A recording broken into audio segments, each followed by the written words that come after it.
Imagine if suddenly an intense solar radiation causes a high-temperature apocalypse with a scarcity of resources. The world becomes so hot that planet Blue Star's ecosystem undergoes a drastic change overnight. Just a single drop of water could provoke desperate fights. In this apocalypse, water has become the most precious commodity. Yet, the protagonist of this story, Chun Xiao, not only built a safe house that boasts an enormous independent power generator, but it also features all-day air conditioning and endless supplies. And this was all because he stockpiled enough supplies to last 10 lifetimes before the apocalypse arrived. On the Luocheng pedestrian street on March 2, 2030, inside a shady high-interest loan company, Chen Xiao was asked if he really knew what it meant to borrow 5 million yuan from the Luocheng underground moneylender. The boss of the Dahal gang, Zhang Yang, lights up a cigarette in an intimidating fashion and adds that the interest rate he charges was a bit high. Scared as hell, Chen Xiao replied that he knew. But as long as Zhang Yang was willing to lend him the money, the high interest rate doesn't matter. Zhang Yang agreed to offer 5 million with a 4% daily interest rate. So Chen Xiao would have to pay back 7 million within half a year later. And although he needs to write an IOU for the 7 million, he also needed to provide a collateral of equal value. Chen Xiao immediately takes out his house property deed and tells Zhang Yang to have a look. Upon doing so, Zhang Yang feigned being a bit disappointed as he informs Chen Xiao that his house looks a bit old and would be worth 3 to 4 million at most in the current market. Inwardly, he was pleased to see a 140 square meter flat apartment being used as a high-interest collateral. Zhang Yang saw Chen Xiao as an easy prey delivered right on his doorstep. With a smirk, he then proceeds to tell Chen Xiao that the house wasn't quite enough for a $4 million loan. Panicked, Chen Xiao started to beg for help, even agreeing to take just 4 million and mentioning that some master predicted he have good luck. Zhang Yang drops the offer to 3.5 million, thinking he's already got the gambling addict on the hook. Chen Xiao accepts immediately, thanking him and promising to pay it all back very soon. Zhang Yang lays down the final condition, thus to pay back 4.9 million in 3 months, or the house is his. Chen Xiao agrees to the terms without a problem, but he has one condition of his own. He stares down the mob boss and lays out his condition, making Zhang curious. 10 minutes later, Chen Xiao walked out of the place as he was thanked for his patronage, then told to take care. A moment later, Chen Xiao gets a notification for 3,500,000 yuan in his account. He thinks to himself what an idiot Zhang Yang was, because in 1 month, the apocalypse will hit and no one's going to be paying back any loans. Chen Xiao remembers that in his past life, a terrifying natural disaster descended upon planet Blue Star, drastically changing the entire planet's ecosystem. Intense solar radiation raised the global average temperature close to 160 degrees Fahrenheit. Humanity faced a high-temperature apocalypse that lasted for 30 days. Afterwards, monstrous creatures started popping up out of nowhere. Back to the present, Zhang Yang was delighted that Chen Xiao had dared to raise the interest rate just to disperse the money immediately. Sure enough, a gambling addict like him didn't deserve to have such a house. His subordinate gets worried and asks if it might be a trap since the house was worth over 4 million. But Zhang Yang says he's seen gamblers who would sell their own family for cash, so a house was nothing. He then orders his men to rig the casino to take the house and even sell the kid off for parts if possible. On the streets, Chen Xiao stares at his phone, still reeling about how fast the old fool practically sent the money after he jacked up the interest rate, believing he'd caught an easy prey. And apparently, Chen Xiao had taken money from every loan shark in the city and wasn't afraid of high interest rates. With a wicked smile, he thinks with the cash in hand, no one will ever be able to get it back from him. You see, when the apocalypse arrives, the earth would dry up, vegetation would wither, creatures would mutate, and the world's infrastructure would collapse. Back then, resources became extremely scarce and everyone resorted to unscrupulous means to obtain a little survival supplies. Possessing resources meant possessing supreme wealth in the middle of all that chaos. Even billionaires and celebrities begged and groveled for food and water to avoid a tragic end. But now that he's been reborn, Chen Xiao has plenty of time to prepare before the disaster strikes. While he's in a convenience store, he hears a noise and looks over to see 2 women who were talking about a legendary ice cream called the Ice Cream Assassin. It was incredibly expensive. And hearing that, Chen Xiao's face twists into an expression of pure rage. He remembers buying that expensive ice cream for her bitchy girlfriend in his previous life. Now just the memory of it makes him absolutely furious and wants to try it himself. So, he walks up to the counter and asks for 10 of every single type of ice cream the store had. The 2 girls were stunned, wondering if he can even afford it and thinking he looks pretty cool placing the order. The cashier was also in shock and asks if the customer is serious about the order. She warns him that the store only sells high-end ice creams and 10 of each would cost over 20,000 yuan. Upon hearing this, One of the women scoffs at Chun Xiao's appearance, and even promised to kowtow to him in public if he actually pays for the purchase. Chun Xiao then turns to her and asks if she's serious. Flustered, the woman even mocks him for not having the ability to make her kneel, adding that he was a loser. With a smirk, Chun Xiao says he gave her a chance, but now she's gonna have to kneel and not even a divine intervention can stop it. The bitchy redhead was furious at Chun Xiao's audacity, whereas he simply mocks her with a teasing smile. He then asks the cashier to bag everything up and shows his phone with a balance of over 2 million. The cashier was speechless and asks for permission to consult with the manager. A moment later, the manager, Fei Qi, introduces himself before Chun Xiao made him calculate the price of all the ice cream in the entire store. Delighted as hell, Fei Qi starts crunching the numbers, thinking this one customer just covered the sales for the whole month. He reports that the products on display were worth 70,000. And as for the entire stock, the total comes to 1 million. But 1 million wasn't that expensive to Chun Xiao, so he might as well empty the entire stock before the apocalypse hits. That way, he would get to enjoy such top-notch ice cream at home during the apocalypse. Chun Xiao decides to transfer a 300,000 deposit and asks for everything to be delivered to an address. Turning to the women in the store, he informs them that they can have any ice cream they want today. He introduces himself as Chun Xiao, then boldly declares his intention to pay for everything, leaving the women completely impressed. He then turns to the redhead and exempts her from his offer, but was still waiting for her to kowtow to him. Humiliated, she drops to her knees and cries, whereas Chun Xiao looks down on her with disdain. Chun Xiao asks why she had to be so pretentious when she knew this would be the final outcome. Later, sitting on a bench, he tries the ice cream and notes that the flavor really was top-notch. As he was in the middle of enjoying the bar of ice cream, a strange energy starts to radiate from him. A dimensional space appears and he realizes he can store items in there forever, keeping them perfectly fresh. With a grin, he believes that with this power, he'll be able to summon celebrities and models whenever he feels like it during the apocalypse. Surprised and excited, Chun Xiao stated that he didn't expect to be reborn with his ability too. This even made him recall several ability users who gradually awakened after the apocalypse arrives. Anyway, even though he didn't understand why he was reborn, he was fully aware that his ability would be his greatest asset going forward. Now he needs to build a secure shelter and stock up on food, weapons, and energy reserves. Sighing heavily, he thinks of the many things he's got to do. His phone then starts ringing, interrupting his thoughts about preparations.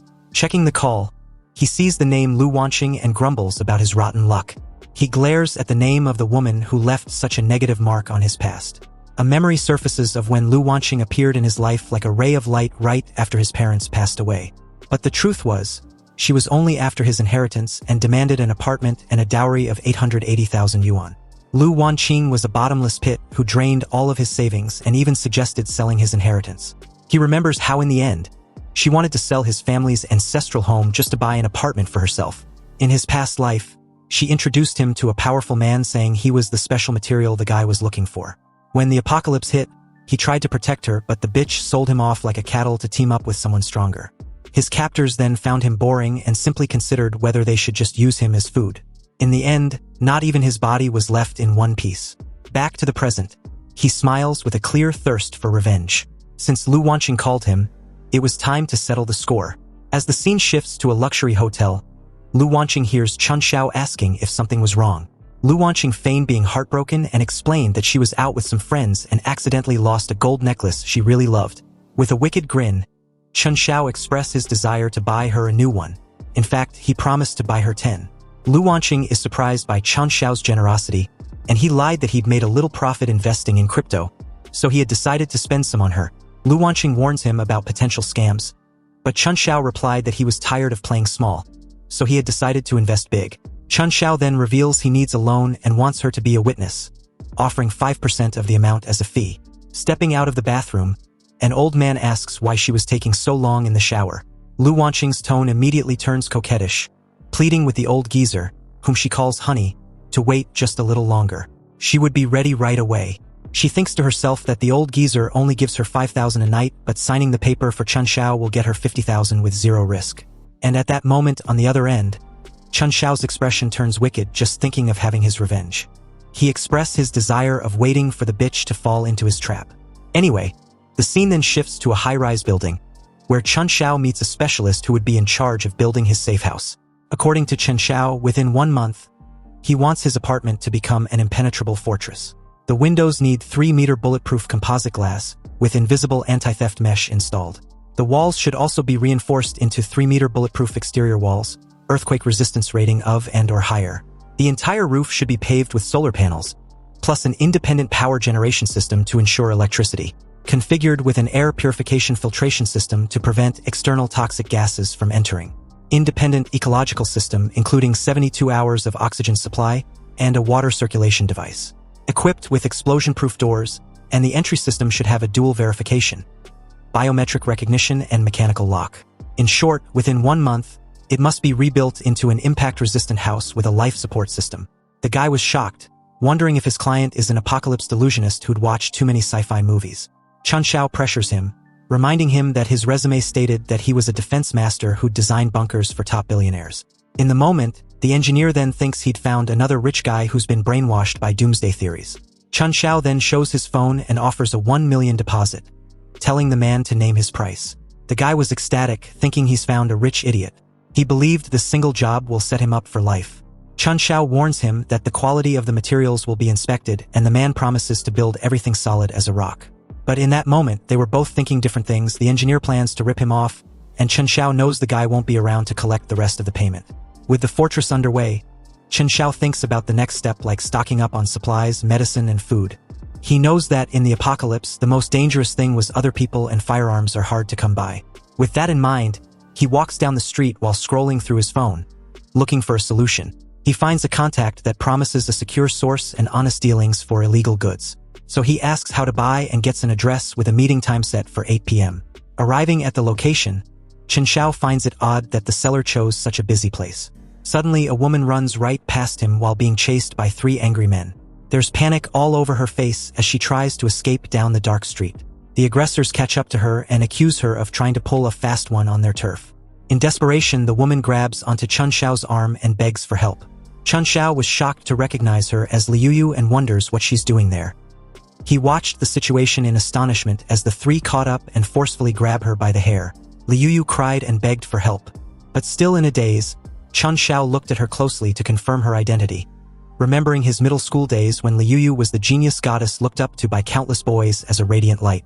Snapping back to reality, Chun Xiao briefly closes his eyes at the sight of the guy still violently pulling Liu's hair, demanding she hand over the money if she wishes to be released. One of the guys intervened with a malicious smile, suggesting they make her pay with her body if she didn't have the money. In that moment, Chun Xiao, who couldn't remain silent anymore, intervened with a sharp look and demanded they let her go. But upon hearing this, the men turned towards him with disdain. Then one of them charged forward with the intention of teaching him not to meddle in what clearly didn't concern him.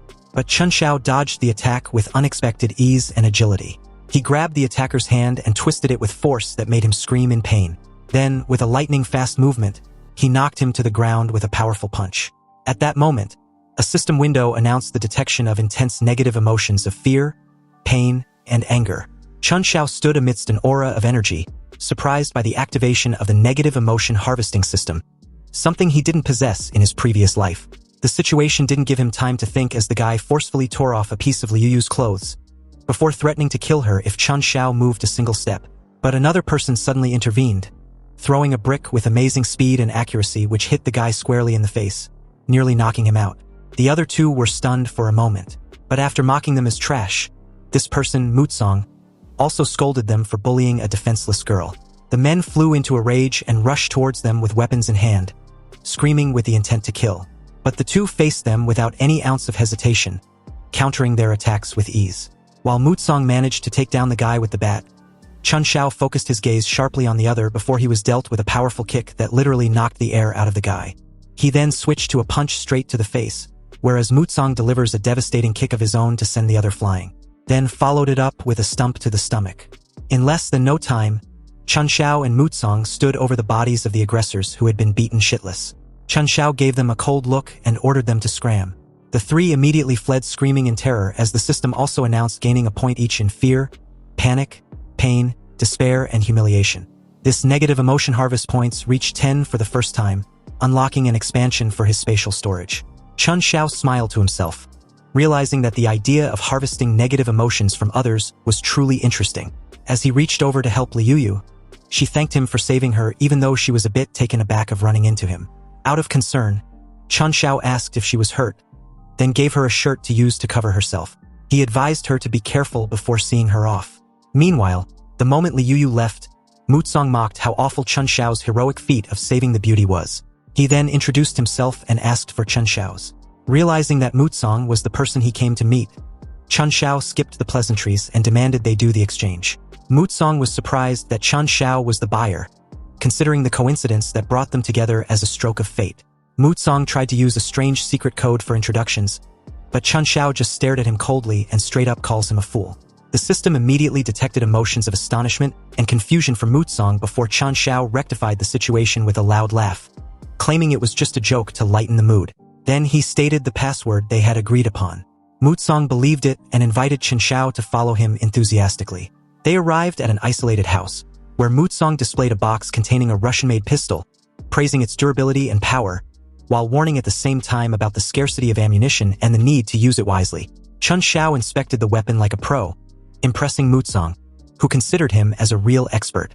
Mutsong decides to give him a special friendship price. He also noticed that all of Chun Xiao's actions indicated he was a person with experience in this field. Chun Xiao exploited the situation intelligently, and with a cunning look, he began demanding a silencer, a warranty card, and an extra box of ammunition as a free gift. Mutsong was shocked by these requests, thinking to himself in astonishment that he was already giving him a friendship price. Mutsong flew into a rage, explaining that this was a black market where goods were sold at double the price, not a home appliance store to ask for warranties and gifts.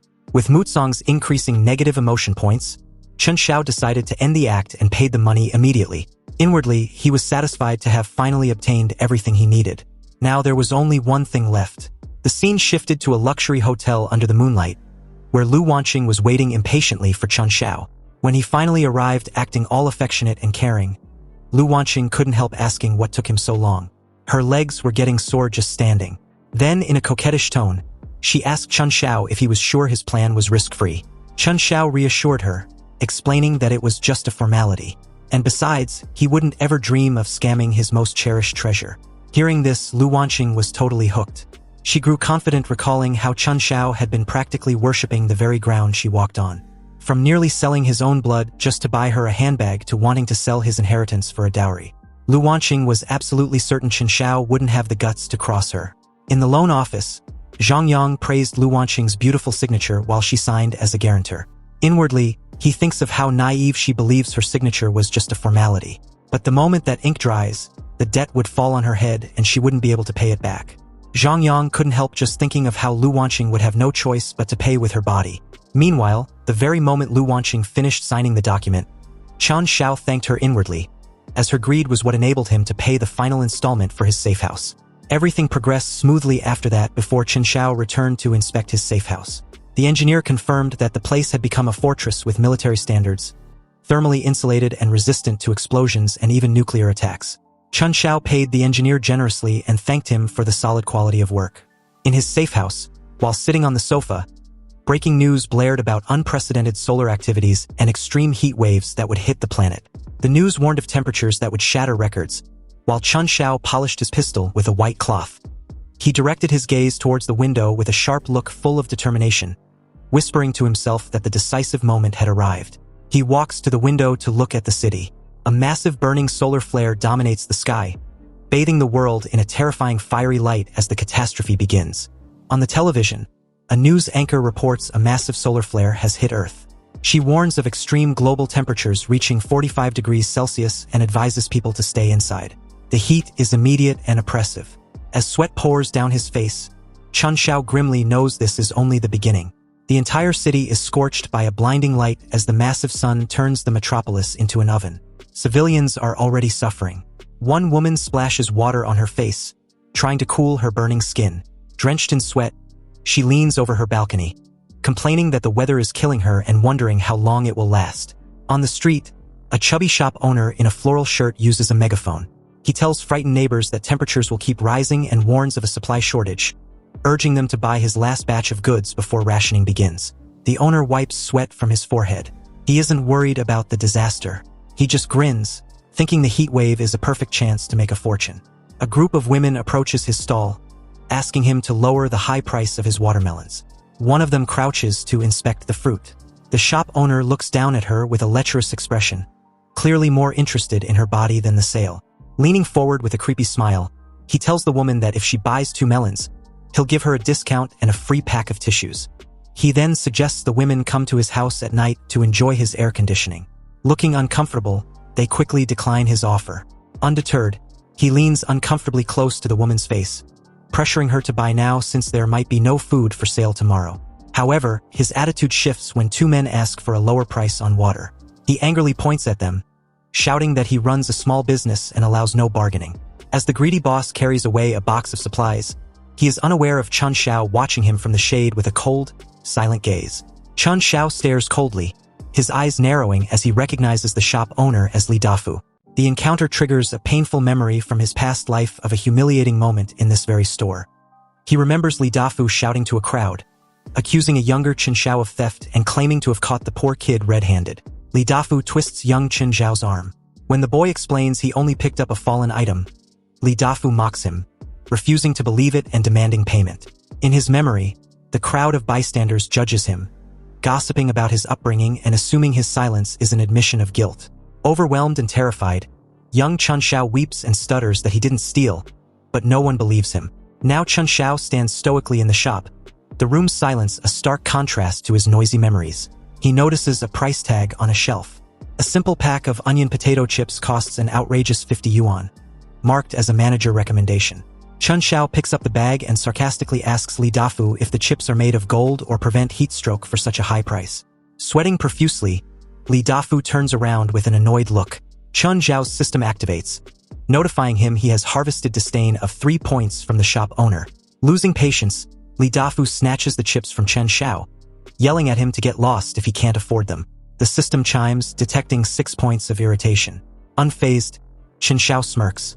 He leans in, taunting the boss about hoarding treasures, and ominously warns him to watch out for thieves. Li Dafu stops, confused by the threat. Li Dafu explodes with rage, pointing at Chun Xiao. He demands to know who he is cursing and threatens him, asking if the heat has driven him insane. However, Chun Xiao remains calm. He asks if Li Dafu has recently suffered from insomnia, night sweats, and weak knees. Caught off guard, Li Dafu's anger fades, and he admits that he has. Li Dafu grows anxious, wondering aloud if bad feng shui in his warehouse is causing his problems.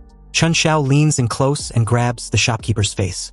He gravely declares that Li Dafu's yin tang is dark, a terrible omen. Suddenly, Chun Xiao viciously slaps Li Dafu across the face, sending the man spinning with unfocused eyes. Chun Xiao rubs his chin, diagnosing the man with a deficiency. Enraged, Li Dafu recovers and tries to kick Chun Xiao, screaming that his whole family has a deficiency. Chun Xiao easily evades the attack. While Li Dafu fumes, Chun Xiao casually grabs a lollipop and mockingly advises him to watch his health, warning that anger is harmful. As he leaves, Chun Xiao tosses a coin, coldly predicting Li Dafu might die young if he isn't careful. Li Dafu is left trembling with rage. The coin hits the floor with a metallic clink. Immediately, the system glows red, notifying Chun Xiao that he has harvested a huge amount of negative emotion. Anger plus 20, from the furious shopkeeper. Several hours later, a black cat runs past the dark supermarket entrance.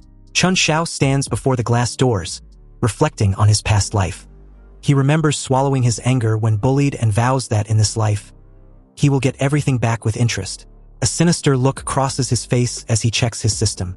The emotions harvested from Li Dafu are just enough for a spatial expansion of his storage. Chun Xiao acts immediately. Using the harvested negative emotions, he upgrades his ability, expanding his spatial storage by another 200 cubic meters. He raises his hand, and a swirling black void manifests in his palm, ready to devour everything in its path. A confident smile plays on his lips as he prepares his revenge. The next day, birds chirp peacefully outside the shop.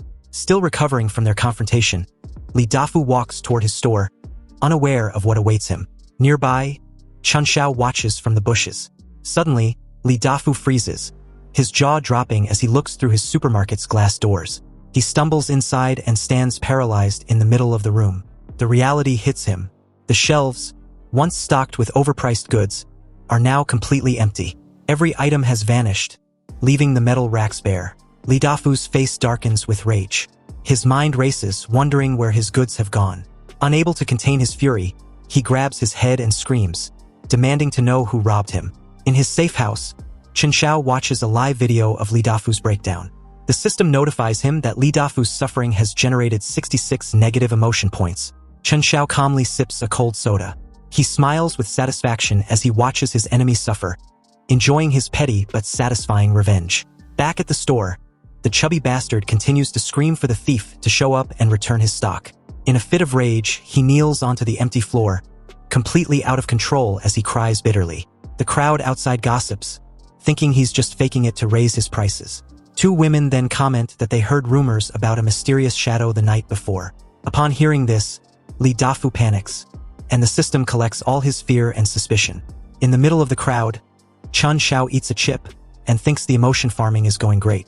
He savors a potato chip with a victorious smile on his face, enjoying his revenge. His eyes glow red as he decides to add a little more fuel to the fire. So he walks past the vendor on the floor, loudly munching on the chips on purpose. The product's packaging is the same as the one that was stolen, making everything even more suspicious.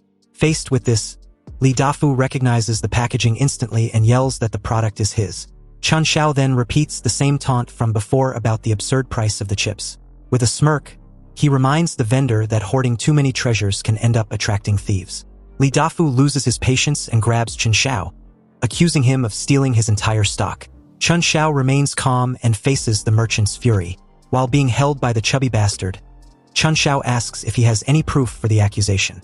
He even warns that making accusations without proof can lead to serious consequences. Chen Xiao mocks him, saying the store is sparkling clean and offers him the rest of the chips. Li Dafu's rage explodes, and the system collects another 18 negative emotion points. Chen Xiao then plays to the crowd, saying that other stores sell the same chips too.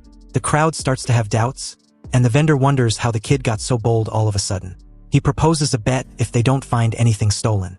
He gets to keep Li Dafu's generator. The merchant accepts instantly, wanting to see just how far Chen Xiao's audacity goes. As Li Dafu leads everyone to Chen Xiao's house, the cunning young man was already daydreaming about the generator. But when they arrive, everyone is shocked by the luxurious building where the young man lives. Dumbfounded by so much luxury, Li Dafu wonders how Chen Xiao managed to get so rich. He then continues the search and finds a closet full of expensive and very chic clothes. The vendor opens the fridge and sees it's packed with cakes and seafood. His search leads him to a safe, where he finds a stack of gold bars and is left in shock. Now exhausted, Li Dafu hasn't found anything, and Chen Xiao provokes him, asking if he wants to tear up the floorboards. Embarrassed, Li Dafu tries to leave, but Chen Xiao stops him, and the system collects his shame. With that, Chen Xiao grabs him by the shirt and reminds him about the bet they made over the generator. In front of everyone, Chen Xiao pressures the merchant to honor their agreement.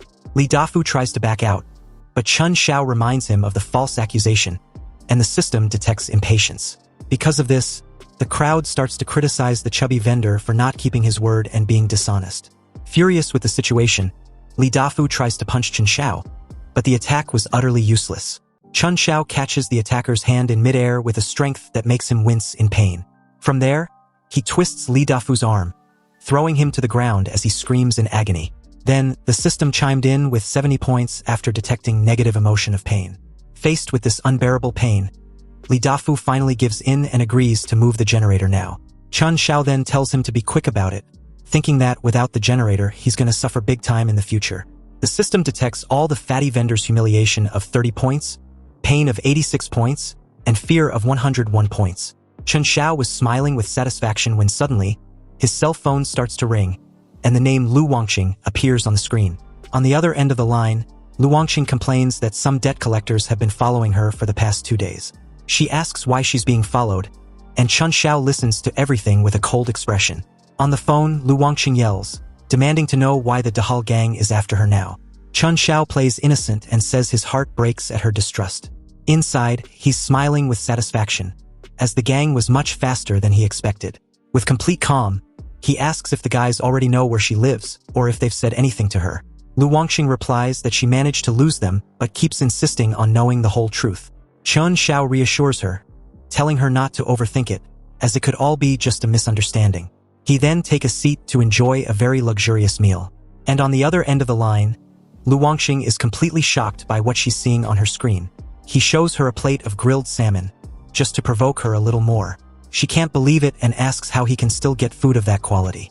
Casually holding a can of soda, Chun Xiao says he has plenty more of that in his stash. Lu Wangqing is stunned and asks if he really has a huge stash of food saved up. She thinks that with the heat, supplies are scarce and wonders how he got so rich. Chun Xiao taunts her, saying it's great to eat something like this when the weather is hot. He then savors a piece of salmon right in front of the camera to make her even more envious. Lu Wangqing was still in shock and can hardly believe Chun Xiao was eating real salmon. Because of this, her desire grows and she screams in desperation that she really wants some too. With a wicked look, he cynically asks if she has enough to eat over there. At that point, Lu Wangqing switches tactics and says she's very scared to keep living alone. She keeps up the act and says she feels like the dead collectors are still nearby. And so she offers herself up, asking if she can stay at Chun Xiao's place for a few days to feel safe. With a seductive voice, she starts to imply that she can return the favor in some way.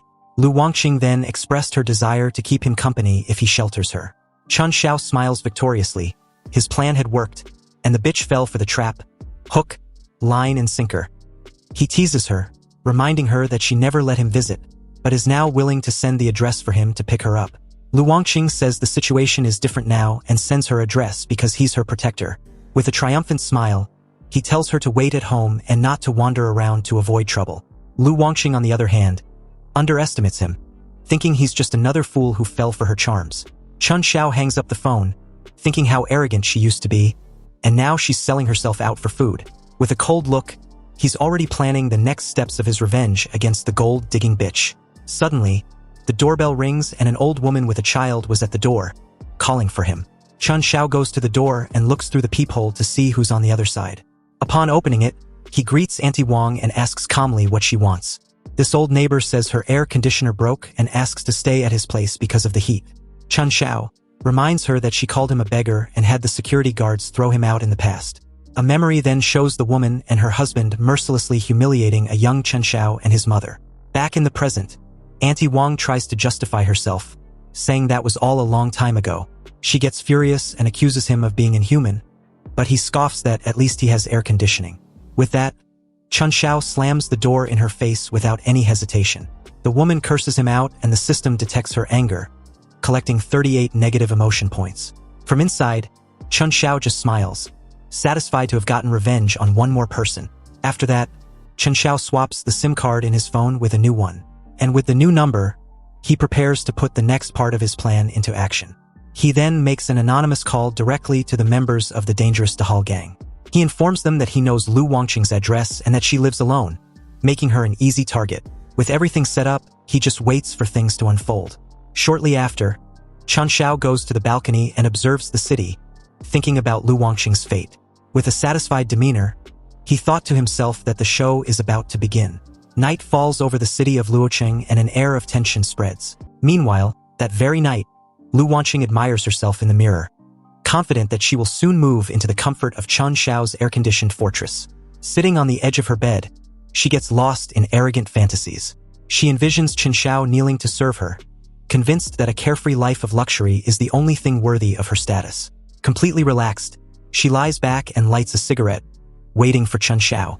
Suddenly, she hears knocking at the door, and assuming her loyal dog has arrived, she rushes over with a fake smile. She opens the door and immediately mocks the visitor for being so eager to please her. However, her smile instantly vanishes, replaced by pure shock and horror. Instead of Chun Xiao, she sees the mob boss, Zhang Yang, and his men. Terrified, she stammers, asking how they found her. Zhang Yang ruthlessly slaps her across the face, reminding her that the money owed to the Dihai gang is due today. Lu Wangqing falls to the floor in panic. She screams that Chun Xiao borrowed the money and tricked her into signing the papers, begging them to find him instead. Uninterested in her excuses, Zhang Yang holds up the contract. He shouts that since she signed it, she is responsible for the debt. Zhang Yang orders his men to search the apartment and take every valuable item they can find. As thugs haul away furniture, a desperate Lu Wangqing screams at them to stop. She insists she is calling Chun Xiao and that he will be there soon to pay. However, Zhang Yang sits casually on her sofa, gathering her luxury handbags and jewelry on the table. Lu Wangqing stands before him, terrified, as he inspects her possessions. Zhang Yang holds up a handbag with disdain, remarking that these scraps aren't even enough to cover the interest on her debt. With a greedy grin, he reminds her that his men didn't travel in this heat just to leave empty-handed. He stands up, casting a large shadow over her. Lu Wanqing backs away in fear, begging him not to come closer and insisting the money is with Chen Xiao. Zhang Yang maintains a cruel smile, enjoying the situation. Panicking, Lu Wanqing tries to bargain by revealing Chen Xiao has a stockpile of supplies. She urges them to wait as he is coming to pick her up soon. She dials Chen Xiao's number, but an automated voice says it is unavailable.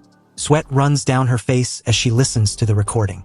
She stares at her phone screen, watching the call go unanswered. Her face pales as she realizes the truth. She stammers that no one is answering, completely losing her composure. A look of pure panic fills her eyes, wondering how this could happen. Desperate to keep the gang at bay, she forces a trembling smile. She tries to convince them that he is just busy and promises to call him back immediately. Zhang Yang loses patience and reveals the cruel truth. She is stupid for not realizing Chen Xiao tricked her into signing the debt so he could escape. Lu Wanqing stands frozen, pale with shock as she realizes she has been completely betrayed. Zhang Yang suddenly grabs her ruthlessly by the hair. Screaming in pain, Lu Wanqing tries to save herself, shouting that he needs to find Chen Xiao because he has the valuable supplies. Ignoring her screams, Zhang Yang drags her across the room towards the bedroom. The bedroom door slams shut with a heavy thud. On the floor outside, Lu Wanqing's shattered phone lies abandoned as her screams grew louder. Meanwhile, Chen Xiao sits comfortably in his fortified, air-conditioned safe house. Holding a glass of wine, he thinks about Lu Wanqing, satisfied that she is finally experiencing the misery he arranged for her. Outside, the city is dark, but his apartment remains a lone beacon of light and safety. Back in Lu Wanqing's apartment, the deed was done. Zhang Yang sits on the edge of the bed with his back turned, shirtless. Lu Wanqing is curled up on the bed, sobbing. Zhang Yang grabs a cup of coffee, interested by Lu Wanqing's desperate pleas. He leans in, forcing her to look at him, and demands she repeat exactly what supplies Chen Xiao has. Gasping as he grips her throat, Lu Wanqing frantically lists Chen Xiao's luxuries: air conditioning, ice drinks, and piles of food. She cries that he has everything. She emphasizes the amount of supplies, hoping this information will spare her further pain. Zhang Yang's eyes narrow with curiosity. He looks down at her. He tells her that although she has nothing left, she has pointed him toward the right target. Satisfied, Zhang Yang tosses her onto the bed. He realizes he has found a big fish, and that targeting Chen Xiao is the new priority. He stands over the sobbing woman with a greedy smile, planning how to take Chen Xiao's fortress. He orders his gang to leave, ready to move on to their next target. The door closes, leaving the apartment silent and destroyed. Alone in the dark, Lu Wanqing curls up, covered in bruises. Her tears turn to pure hatred. Shaking with fury, she curses Chen Xiao, vowing he will die a horrible death for tricking her. Outside, the city lights flickered one after another as the temperature still remained unbearably high. And beneath this suffocating heat, the Dihai gang were silently approaching Chen Xiao's safe house. Led by the old hag Auntie Wang, this mob was now certain that Chen Xiao had plenty of food and drinks, with a 24/7 AC. She also added that Chen Xiao was extremely stingy, and hadn't even shared a single food or sip of water with his neighbors. Due to how well the old hag had helped the Dihai gang in finding Chen Xiao's apartment complex, the mob boss promised her plenty of benefits once they were done with the raid. Auntie Wang was quick to thank Brother Zhang for his generosity, stating in a fawning gesture that it was no wonder he was a big boss. Inwardly, she was already picturing Chen Xiao on his knees, crying and begging the Dihai gang to spare his life, while promising to do whatever Auntie Wang wanted.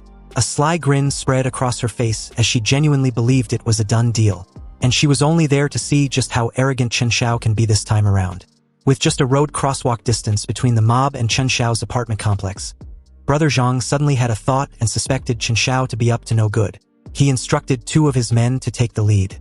So, with this order, the blonde of the 2 guys charged in with his wooden bat, intending on kicking the door down. But the very moment he crossed the road and stepped onto the apartment's land, he was zapped with a high-voltage electricity. Brother Zhang's intuition proved to be spot-on as the guy suddenly dropped his wooden bat after tensing up abruptly. Unaware as to why the blonde suddenly cramped up and dropped to the ground, 2 guys rushed in to help. But the very moment they grabbed hold of him, they too also got hit with the shock and began to spasm.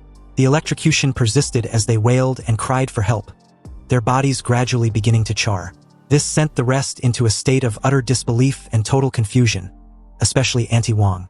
She couldn't comprehend when Chen Xiao had installed such fatal countermeasures. Brother Zhang, on the other hand, couldn't even think of what to do next. Then, to their bewilderment, the PA system on top of the apartment complex was suddenly turned on. And as they average a dumbfounded negative emotion of 3 points, Chen Xiao began singing through the PA system, enjoying the agony of the 3 guys who were still being electrocuted. It was then that the rest finally saw the visible sparks of electricity on the ground ahead. Right on cue, the system began harvesting their negative emotions of shock, panic, and speechlessness, totaling them at 103 points. Inside, Chen Xiao watched everything through his live footage, and even teased them for not having the shittiest luck like the 3 guys.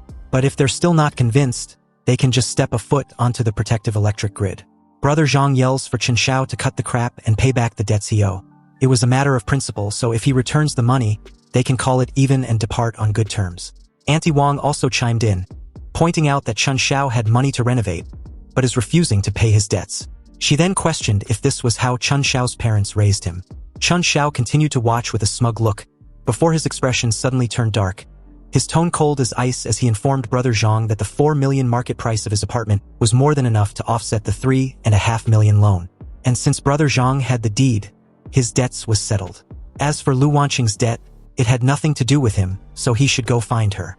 Sweating bullets, an enraged Brother Zhang cursed, knowing full well that supplies were now paramount for survival. Everything else, including debts, was meaningless and offer absolutely no value. Chen Xiao casually munched on his ice cream bar and calmly offered Brother Zhang a piece of advice. He stated that a wise man submits to circumstances, and while he was in a good mood, it was in their best interest that they part on good terms. Otherwise, if they keep looking for trouble, he won't be lenient anymore. Chen Xiao then pressed on a red button on his desk, and almost immediately, the 3 guys in the protective electric grid got hit with an even more powerful voltage. They wailed and begged their boss for help. They can't hold on anymore, and hope he quit antagonizing Chen Xiao. In that moment, their pain and despair reached an astonishing 140 points. And on the other hand, Brother Zhang and the rest of his men were instantly overwhelmed with an intense sense of dread, their fear palpable on their faces. Brother Zhang was the first to make a run for it, his anger harvested at 78 points. And as the rest of his men helped their 3 brothers, Brother Zhang warned Chen Xiao to just wait because the Dihai gang won't let him off. Meanwhile, as Auntie Wang was left behind, the old hag was caught between following their lead or try begging Chen Xiao for mercy.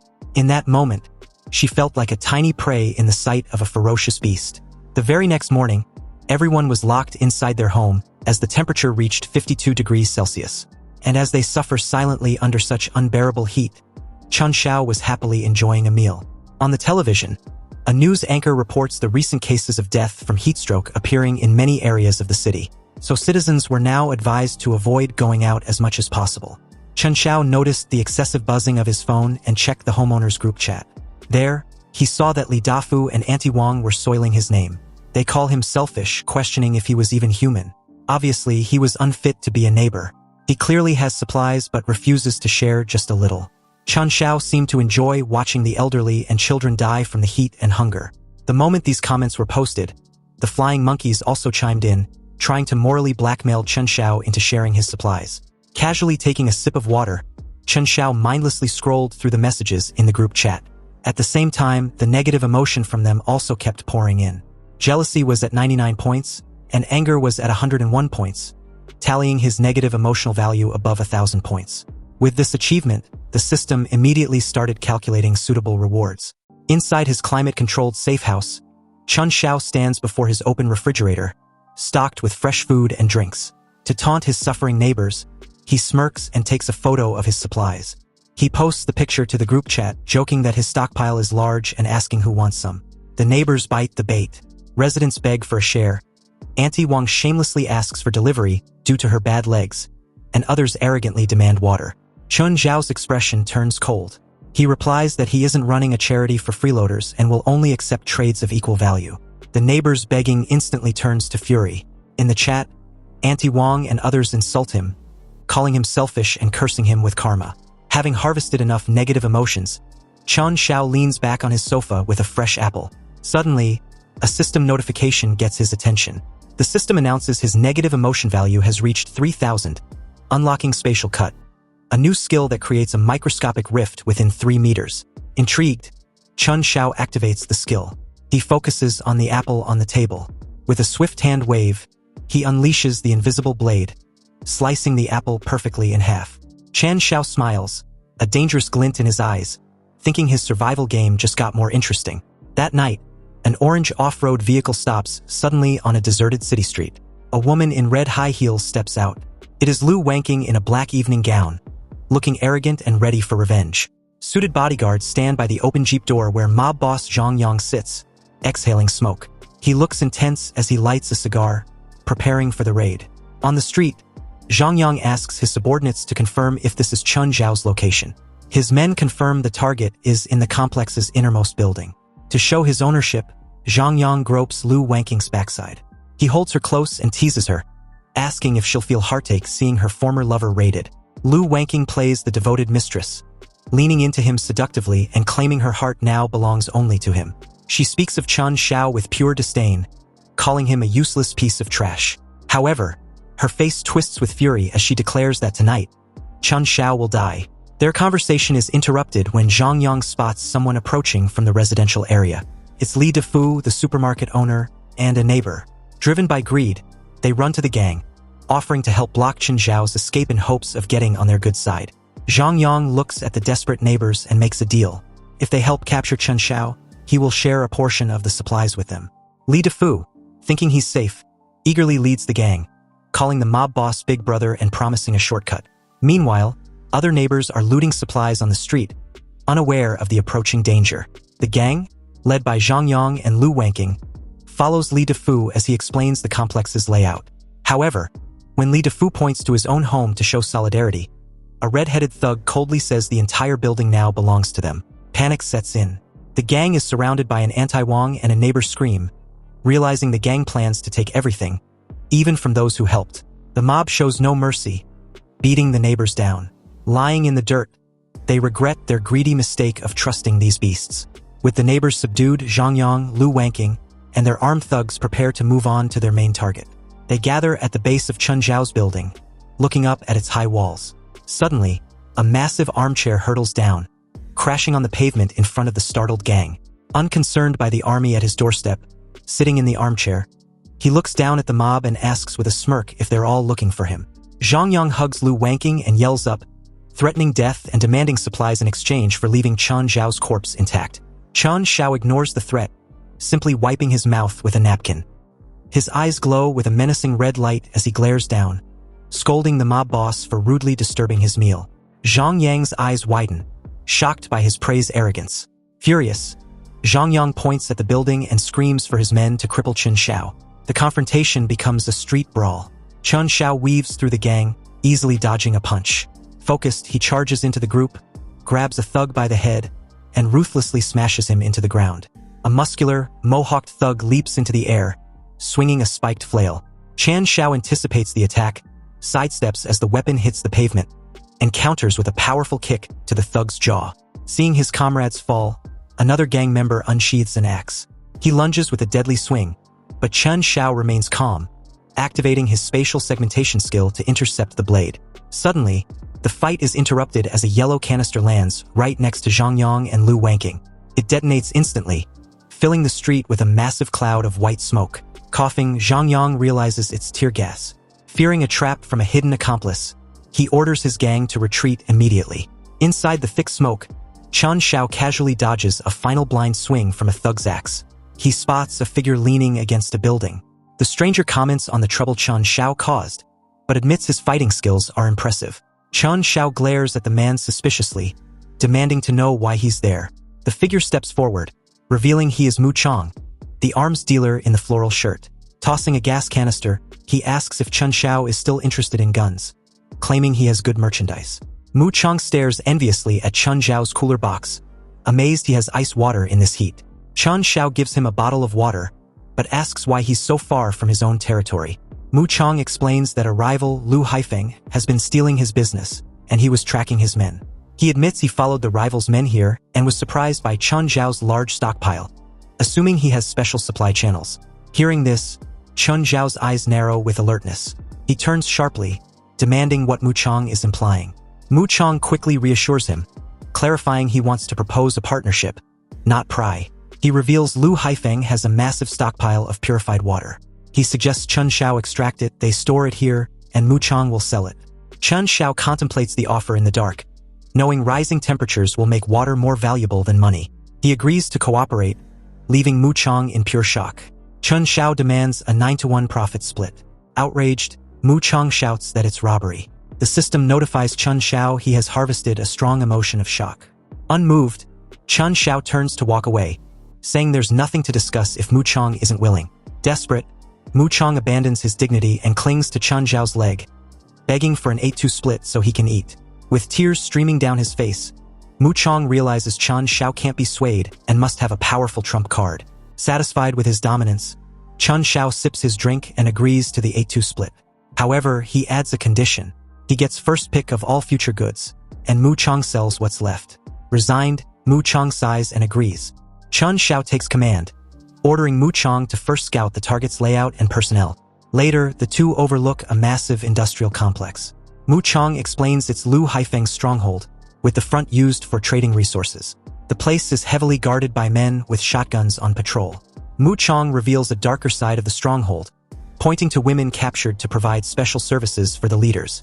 A guardman handles one woman, Lu Wanqing, who is now a prisoner after her betrayal. She looks terrified and helpless in a red dress.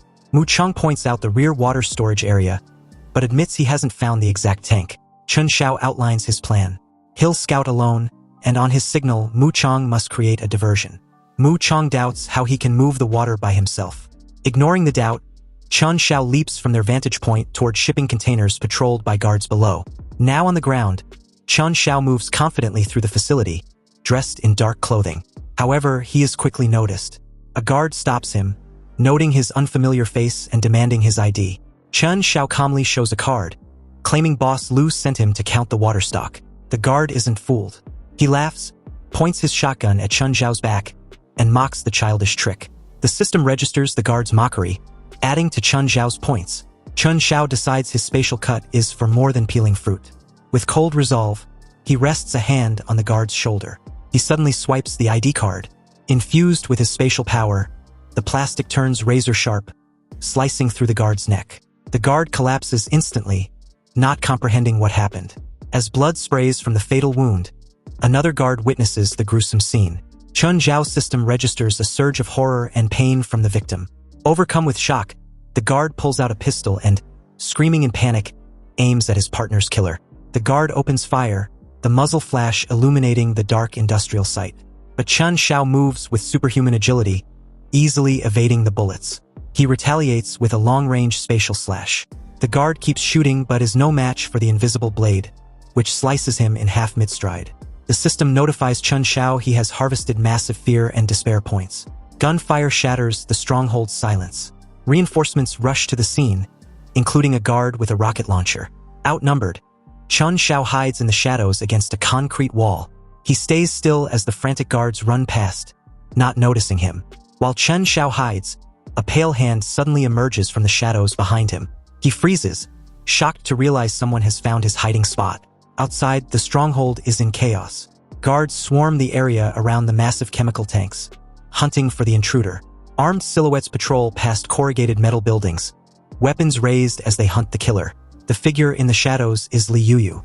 She presses a finger to her lips, signaling him to be quiet. Crouched behind a shed, Chun Xiao asks why she is here. She sadly explains the gang captured her and assumes he was caught too. She looks disheveled and hopeless, kneeling on the ground. Chun Xiao asks if she knows where the water is. She nods, explaining her cleaning work let her learn the layout and offers to lead him. For a distraction, Li Yuyu hurls a metal bucket into the courtyard where it clatters loudly. The guards, including the one with the rocket launcher, turn toward the noise. Shouting they've found someone, they rush to the empty bucket. Seizing the opportunity, Li Yuyu leads Chun Xiao down a narrow alley, whispering that this route has no surveillance cameras. Li Yuyu leads Chun Xiao quickly through dirty, rat-infested back alleys to avoid detection. They stop at a large metal door, and Chun Xiao tells her to hide and wait for his return. Alone, he activates his spatial ability, summoning a black vortex in his hand. He focuses his energy, preparing to breach the wall. With a powerful surge, he punches the structure directly. The massive impact shatters the brick wall, sending debris flying as he enters. Inside, a patrolling guard is startled by the explosion. He stumbles back, looking around, confused, terrified and sweating. He clutches his weapon and screams, demanding to know who is there. Chen Xiao steps through the breach, his eyes glowing with a terrifying red as he glares at the guard. Without hesitating, he unleashes a deadly spatial slash. The instant, precise attack slices through the guard's neck before he can pull the trigger. As the guard dies, the system notifies Chen Xiao he has harvested massive shock, fear, and pain points. Hearing from her hiding spot, Li Yuyu begins to worry. She feels that Chen Xiao has been inside for a long time and wonders if something happened to him. She is feeling very anxious and just hopes that he is safe. But when she carefully looks inside, she is completely horrified. The place is full of destruction, and she can't believe what she is seeing. Everything has been wrecked. Suddenly, she notices a figure walking straight toward her out of the ruins. She panics, starts shouting, and gets ready to attack. Then she realizes it is just Chen Xiao. She calmly tells her that everything is handled and says they should leave now. He immediately turns around and starts walking away. Then he pulls out a gun, points it into the air, and fires a single shot. The bullet explodes high in the air. Li Yuyu is shocked by the noise, but Chun starts laughing because he knows exactly what he just did. Meanwhile, waiting outside, Mu Chong sees the signal in the sky and immediately understands. He remarks that Chen Xiao is actually pretty impressive and sounds genuinely surprised. He then begins his own part of the destruction plan. He throws several prepared fire bottles onto the ground, causing chaos and explosions all over the place. The entire area quickly bursts into flames. People start shouting about the fire and rush around desperately trying to put it out. Just as they planned, everyone is completely distracted by the chaos. With the fire spreading, Chen Xiao and Li Yuyu easily move deeper into the other areas. Li Yuyu points the way, explaining that the alley ahead will lead them to the outskirts of the south gate. As they keep moving forward, another woman suddenly rushes up from behind and calls out to Chen Xiao, begging him to take her with them. It is Lu Wangqing. Chen Xiao turns around and recognizes her immediately. She pleads with him again, saying they used to be lovers, and asks him to take her for the sake of their past relationship. She moves closer and promises that if he takes her away from this place, she won't even blame him for using her name to take out loans in the past.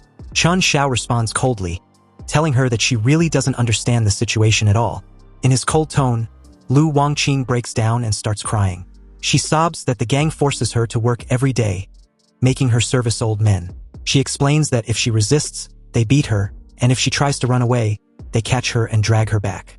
She cries that she has nowhere else to go and begs Chun to let her live with him, promising she will do absolutely anything he wants.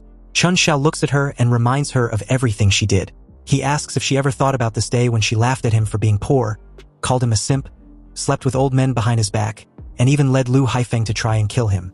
After hearing this, Lu Wangqing becomes truly terrified. In that moment, she finally realizes that the things she has done are completely unforgivable. Chen thinks even deeper. He recalls his past life and wonders. When she dismembered him back then, did she ever imagine a day like this would come? She did too many horrific things to him, and there is no way he can forgive her, no matter what she says now. He forces himself to keep his emotions under control because he cannot allow history to repeat itself. Chun coldly pushes her aside and tells her that her acting is still just as bad as ever. He then turns to Lu Yu and says they should keep going. Lu Yu glances at Lu Wangqing lying on the ground and silently hopes she learns a lesson from this, and never becomes a person like her. At that moment, Lu Wangqing suddenly snaps. She screams that if Chun won't let her live, then she won't let anyone have it easy either. Immediately, a system notification pops up. Detected intense negative emotion, hatred, pullings 999. The number goes completely off the charts. Not long after they leave, the boss of the area arrives. The first thing he asks is about the water, shouting to know if his supply is safe since it is the most valuable thing he has. When his men open the door and see the damage inside, their hearts sink. There is nothing left at all. Then they notice words written on the wall. It clearly says that Boss Lu's water has been taken and next time, his life will be taken instead. Lu completely loses his mind. He shouts furiously demanding to know who did this. He is beyond angry. At that moment, Lu Wangqing speaks up from the ground. She tells Boss Lu that it was Chen Xiao. She lies and claims she tried to stop him, but Chun injured her and insulted Lu, calling him trash. She clings to Lu, deliberately manipulating him further by saying that Chun claimed Lu was unworthy of having such resources. She keeps adding fuel to the fire, warning him that Chun plans to take all of them down. Hearing this, Lu's anger completely explodes. He orders everyone to follow him to the south gate to slaughter Chen Xiao. A massive commotion spreads through the entire camp as the order is given to hunt them down. Up ahead, Chun and Mu Chong both notice the movement immediately. Mu Chong comments on it, clearly understanding that they are being chased. As the entire enemy force gathers behind their boss, Chun calmly mutters that Boss Lu moves faster than he expected. Still, he is already prepared. Lu points forward and screams the order to get him. Everyone behind him charges forward, their anger completely out of control. But this actually gives Chun the advantage. He stays calm and casually throws a torch onto the ground in front of them, instantly creating a huge wall of fire. The group is forced to stop, trapped behind the flames. The boss shouts through the fire that he will make sure Chun Xiao is finished. Right after that, a notification appears. Detected intense negative emotion. Hatred. Plows 9.99. Now, there are two people whose hatred toward Chun has reached the maximum level. Chun, however, stays relaxed. He sarcastically thanks Boss Lu, noting that he will gladly take these emotion points to become stronger and earn even more in the future. Then, another notification pops up. Ding. Negative emotion points reached 3,000. Unlock new skill, Spatial Barrier. Inside the cozy shelter, Chun Xiao is busy hosting a small celebration. Mu Zeng laughs loudly, saying that what happened earlier was absolutely awesome. He bets that old dog Lu is probably tearing his own place apart in rage right now. They sit around the table, enjoying a spread of insanely delicious dishes. They party without a care in the world, completely ignoring the deadly heat wave raging outside. The food looks so incredible that just seeing it would make anyone want to join in. It's the kind of feast you want to dig into immediately, but sadly, unless you are sitting right there, you can only imagine the taste. Seeing all of this, Lu Yu sincerely thanks Chun Xiao. She tells him that if he hadn't saved her, she doesn't know how much longer she would have been stuck in that hellhole. She is extremely grateful and feels ready to do anything to repay him. She even offers to handle the cooking, saying she knows how to make all kinds of food and just wants to make him happy since she knows guys usually love a good home-cooked meal. Chun smiles warmly and reminds her that they are old classmates, so there is no need to be so polite. He understands her gratitude, but more than anything, he wants her to relax, feel safe, and just take it easy while she is here. Lu Yu insists that she isn't just being polite. She explains that he made her feel like there are still people in this world worth trusting. Mu Chong then chimes in, adding that the whole hero saving the beauty move was pretty impressive too. He jokingly asks Chun to spill the details, wanting to know exactly how he managed to pull it off. He still can't believe Chun emptied an entire reservoir all by himself and wonders if he used some kind of crazy magic. For a brief moment, the room falls into silence. Chun simply replies that he has his ways. He tells Mu Chong that instead of worrying about the how, he should focus on figuring out how to safely sell that much water. Hearing this, Mu Chong freezes for a second, realizing Chun is right. Selling that amount of water without exposing where it came from won't be easy at all. Chun then casually asks Lu Yu about her life after junior high, mentioning that he never really heard any news about her after they graduated. Lu Yu hesitates for a moment, then explains that her family ran into serious trouble shortly after graduation. She adds that her parents went missing around the same time. As she speaks, the bad memories overwhelm her, and she starts to feel panic rising again. Still, she pushes through the fear, knowing that Chun deserves to know the truth. But just as she is speaking, flames suddenly begin to rise around the perimeter. They can't believe their eyes. Mu Chong looks out the window and blurts out that the whole place is on fire. The fire is completely out of control. It is obvious that the people who lost their water supply either want it back or want everything destroyed. As the flames erupt violently, Chen, Mu Chong, and Liu Yu all stare outside in shock. The fire is massive. Amidst the chaos, they can see people outside suffering in the heat. One person outside is holding a child, screaming desperately for help and begging someone to save the kids. Mu Chong suddenly realizes what is happening. He says Lu Haifeng must be behind this, and wonders if that bastard is really trying to burn everyone to death. Liu Yu anxiously asks if they should go out and do something. Chen, however, remains lost in thought. He realizes that Lu Haifeng is trying to use morality and innocent lives as a trap to bind him. He thinks it is pointless because he has long passed being the naive do-gooder from his past life, the one who got strangled to death just for trying to save everyone. Outside, Lu Haifeng shouts for Chun Xiao to come out. He threatens that if Chun doesn't show himself, he will burn the entire area to ashes just to see how long Chen's so-called iron turtle shell can last. One of Lu's underlings quickly flatters him, saying the boss is wise as always. He adds that if the fire keeps spreading, even if the people inside don't burn to death, the smoke will definitely finish them off. Lu enjoys the spectacle. As the fire grows bigger and bigger, his mood gets better and better. In his mind, He thinks that this is exactly what happens when someone dares to fight against him. The flames continue to rise higher, and nearby buildings start collapsing, which only fuels the fire even more. Inside the shelter, Mu Chang starts to panic. He says they can't just stay inside like this. He warns that the heat will conduct through the walls, and even if they don't burn, they'll either be roasted alive or suffocate from the lack of oxygen. Chun just smiles calmly. He already has a plan. He thinks to himself that in a high-temperature apocalypse, he would never be stupid enough to skip installing the highest-grade fire protection system in his safe house. He prepared for this exact scenario long ago. He even has random old PCs running the defense software, utilizing every piece of tech he has. Inside, he calmly presses a red button on his console. Normally, when someone presses a big red button, things are about to go very wrong. But this time, it is the opposite. Outside, hidden devices activate and immediately begin spraying fire control grenades. They work like massive fire extinguishers, releasing thick, suppressant smoke across the area. As the white smoke spreads, the flames rapidly die down. Mu Chang stands there in disbelief, completely stunned by the sight. He yells out, "Holy crap, it's nanograde aerogel." He can't believe Chun could get his hands on something like that. He says this stuff is straight up military grade and asks if Chun robbed an army base or something. Lu Yu is also completely stunned, watching the fire vanish before her eyes. As the fire starts dying down, the boss outside grows more and more frustrated. He snorts and claims this is just a desperate death struggle. However, he acts like he is prepared for this outcome too.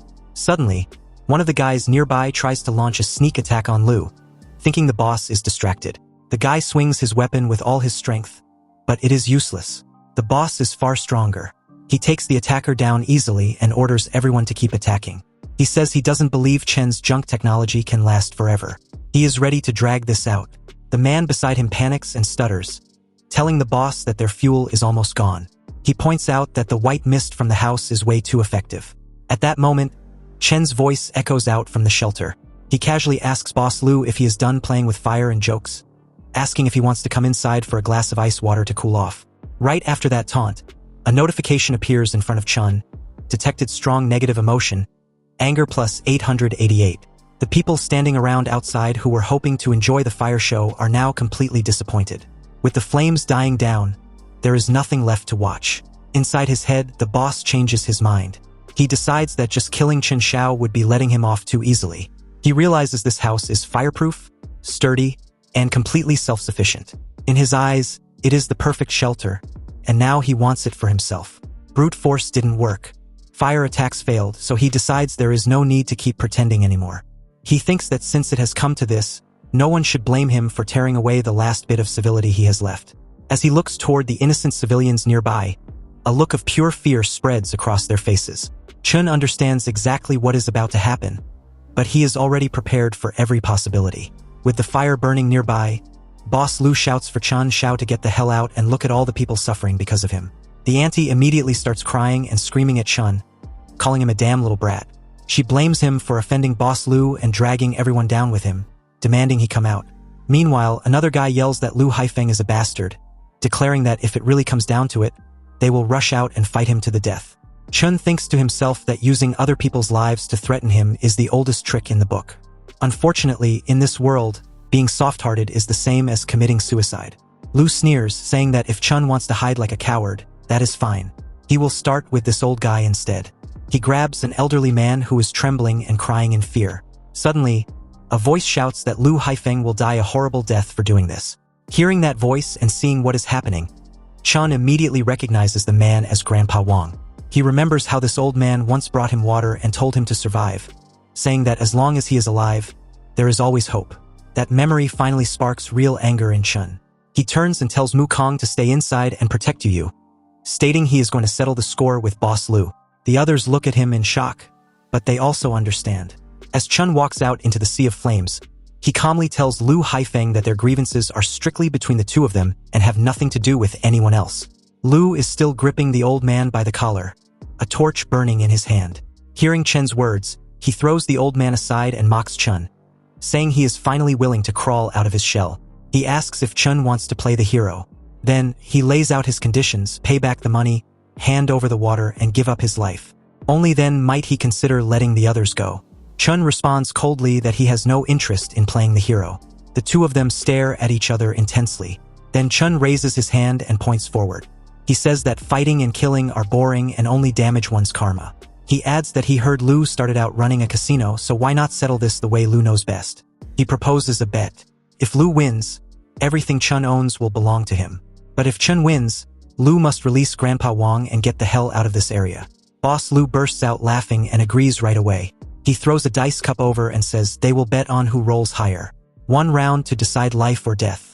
Chun quickly catches it and calmly says he is betting on big. He adds that a God of Gamblers showdown is about to begin. Both of them adjust their stances. For a moment, it feels like they are standing in a casino instead of a burning battlefield. They shout loudly as they begin shaking the dice. The dice device is switched on, and the dice inside starts spinning wildly. As the dice roll, everyone around starts cheering for their boss, shouting that Boss Lu will definitely win. Boss Lu looks extremely confident. When the dice stop, he bursts out laughing. He proudly announces 3 sixes, a supreme roll, and declares that Chun has lost. Chun stays calm and tells him not to rush, saying the winner hasn't been decided yet. He then secretly uses a trick to manipulate the dice.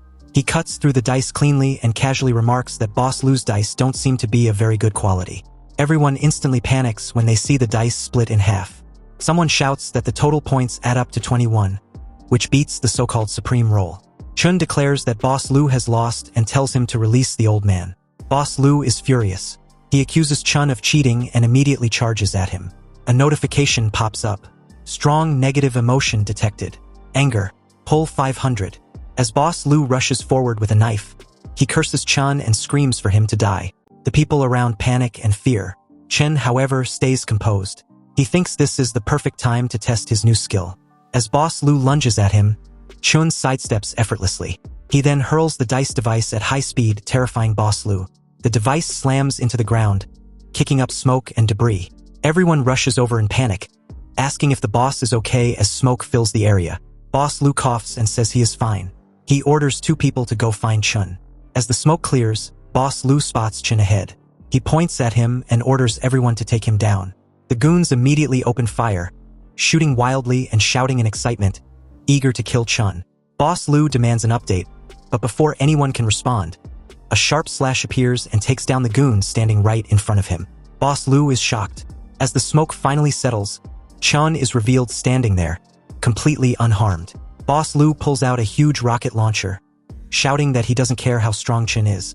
He claims there is no way to dodge this and tells Chun to die, firing the rocket immediately. As the rocket shoots forward, the boss shouts that everything Chun owns will be his. At that moment, a notification appears. Spatial barrier activated. A barrier instantly wraps around Chen's body, protecting him. The barrier takes the full impact of the explosion and blocks it completely. Boss Lu starts panicking. Sweat pours down his face as he wonders what is going on. He can't believe Chun blocked a missile.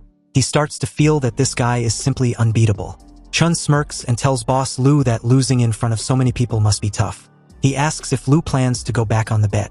As he speaks, Chun casually slices the missile apart with several cuts. Then he slowly starts walking forward. Seeing Chun approach, the boss feels genuine fear for the first time. Chun remarks that Lu doesn't even have a decent knife and isn't worthy of negotiating terms. In his heart, Boss Lu thinks there is definitely something wrong with this guy. Something is seriously suspicious. Chun says that Boss Lu keeps looking for trouble and crossing the line, so it is finally time to settle the score. But inside, Boss Lu is thinking fast. He realizes their fuel is gone and fighting head-on is a losing battle. This kid has strange abilities, and his safe house is a gold mine. He decides it would be better to recruit Chen Xiao and earn back his losses with interest. Even though he hates doing it, he forces a smile onto his face. With sparkling eyes and a fake friendly expression, he claims it is all a misunderstanding. He suggests they are just friends who started on the wrong foot and asks Chun if he wants to make a deal. Boss Lu tells Chen Xiao to listen closely to what he has to say. He warns that killing him would only leave blood on Chen's hands without gaining him anything. He adds that while human life is cheap in this world, he can actually help Chun survive and live better. He mentions he has a batch of medicine, antibiotics like penicillin and cephalosporin, and asks if Chun understands how precious those supplies are right now. He explains that even a small infected wound can take a life. He offers a deal. If Chun lets him go, he will split that batch of medicine with him. Chen Xiao listens carefully and admits that in times like these, antibiotics are indeed valuable currency. He honestly tells Boss Lu that he has more than just this one room, and his stockpile is far larger than Lu could ever imagine. Hearing this, Boss Lu looks shocked. Lu immediately points out that Chun only has food and water, but without medicine, a single illness could be fatal. He suggests they cooperate, revealing that the medicine is stored in an abandoned factory in the West District, and only he knows the password. Chun stares at him coldly for a moment before agreeing, saying that tonight's conflict ends here. He even wraps his arm around Boss Lu's shoulder in a seemingly friendly gesture. Boss Lu hurriedly agrees, saying yes, absolutely, it ends here, and that he is glad the misunderstanding has been cleared up. Chun Xiao tells him to go for now, and they can discuss the details another day. Boss Lu starts to leave. His underlings look confused and call out to him, asking what happened. Boss Lu simply orders them to move, and they all walk away together. Chun Xiao keeps a sharp eye on them as they retreat. Once they are far enough away, he quietly mutters that a simple password can't stop him. Even without it, he can open that door. He turns back to the neighbors still standing there, specifically Grandpa Wang, and reassures him that it is safe now since the gang has left. While Chun speaks to Grandpa Wang, the auntie can barely keep it together. She is panicking, frustrated, and overwhelmed with terror, her status clearly displaying fear plus 100. Grandpa Wang thanks Chun repeatedly. He says Chun saved his life, and if he ever needs anything in the future, he just has to ask. He admits he is too old to fight, but he can still help plant crops or do chores. Chun Xiao gently tells Grandpa Wang that he understands his intentions, but asks him to go back, lock his door, and get some rest. As the moon hangs high and the heat continues to rise even at night, everyone finally retreats indoors. Walking back, one of the thugs mutters that Chun Xiao scared him half to death earlier. Walking ahead of them, Boss Lu sneers and says that Chun Xiao is just a reckless kid. He scoffs at the idea of actually splitting the medicine, admitting that his talk of cooperation was just a stalling tactic. He explains that he only wanted to stabilize the situation first. Once he figures out how to get Chen's supplies, he will deal with him properly. He adds that if Chen thinks he can fight him, he is still far too green. Hearing this, the underlings immediately start flattering him. One of them praises the boss for being wise. Another agrees, adding that since Chun Xiao dared to fight Boss Lu, he probably won't live more than 3 days. Boss Lu's expression turns serious. He notes that something is definitely wrong with Chun Xiao. Even artillery shells couldn't get close to him, which makes no sense. He orders Pineapple Head to spend the next few days investigating Chun carefully. But before he can say another word, a sudden slash chops his head off. The underlings are instantly terrified. One shouts to run, while another screams, wondering if it's a ghost. Unable to believe what just happened, they panic and scatter, leaving Boss Lu's body alone on the ground. On a nearby building, a figure stands quietly with one hand extended. It is Chun Xiao. He calmly bids Boss Lu farewell forever. Later that night, a loud announcement echoes everywhere. It declares a state of emergency. The global high-temperature phenomenon is completely out of control. Multiple climate tipping points have been breached, and the ecosystem is on the verge of collapse. Authorities formally urge residents to make a choice based on their situation. One option is to migrate north to temporary government shelters. The other is to stay put and wait for rescue. The announcement repeats that this is not a drill. Chun Xiao listens and analyzes the situation. He knows that going north to that so-called Pure Land will soon turn into a new purgatory, and waiting for rescue is an even bigger fantasy. He knows deep down that the real nightmare has only just begun. As he thinks about the monsters, he reflects on the future. He knows that soon, heat-resistant mutant beasts will start devouring everything civilization created. He also knows that awakened humans will emerge and form factions, fighting over resources and killing each other. He realizes his goal isn't just to guard this safe house. He wants to turn it into the ultimate fortress for survival in the apocalypse. Outside, people are already starving.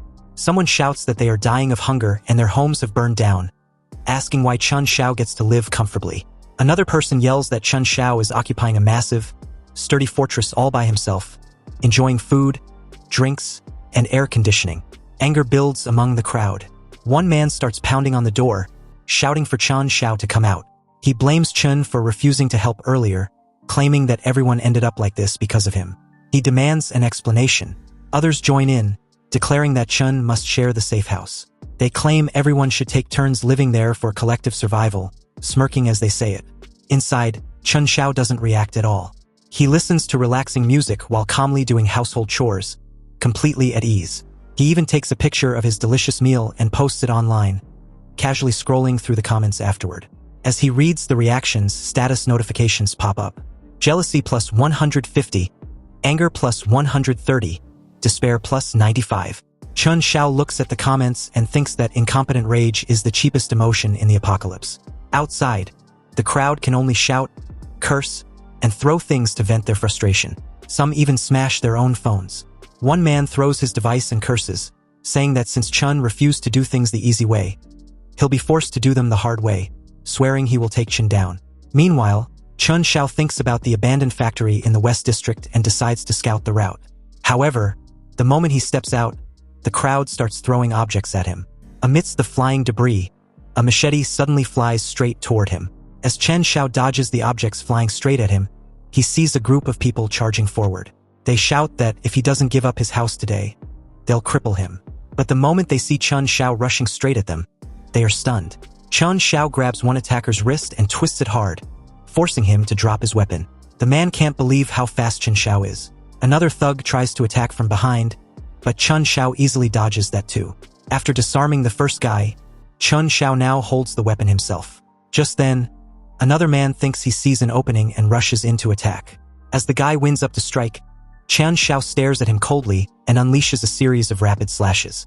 In an instant, all the attackers are lying on the ground. One of the fallen men trembles, accusing Chun Xiao of daring to attack people in broad daylight with so many witnesses watching.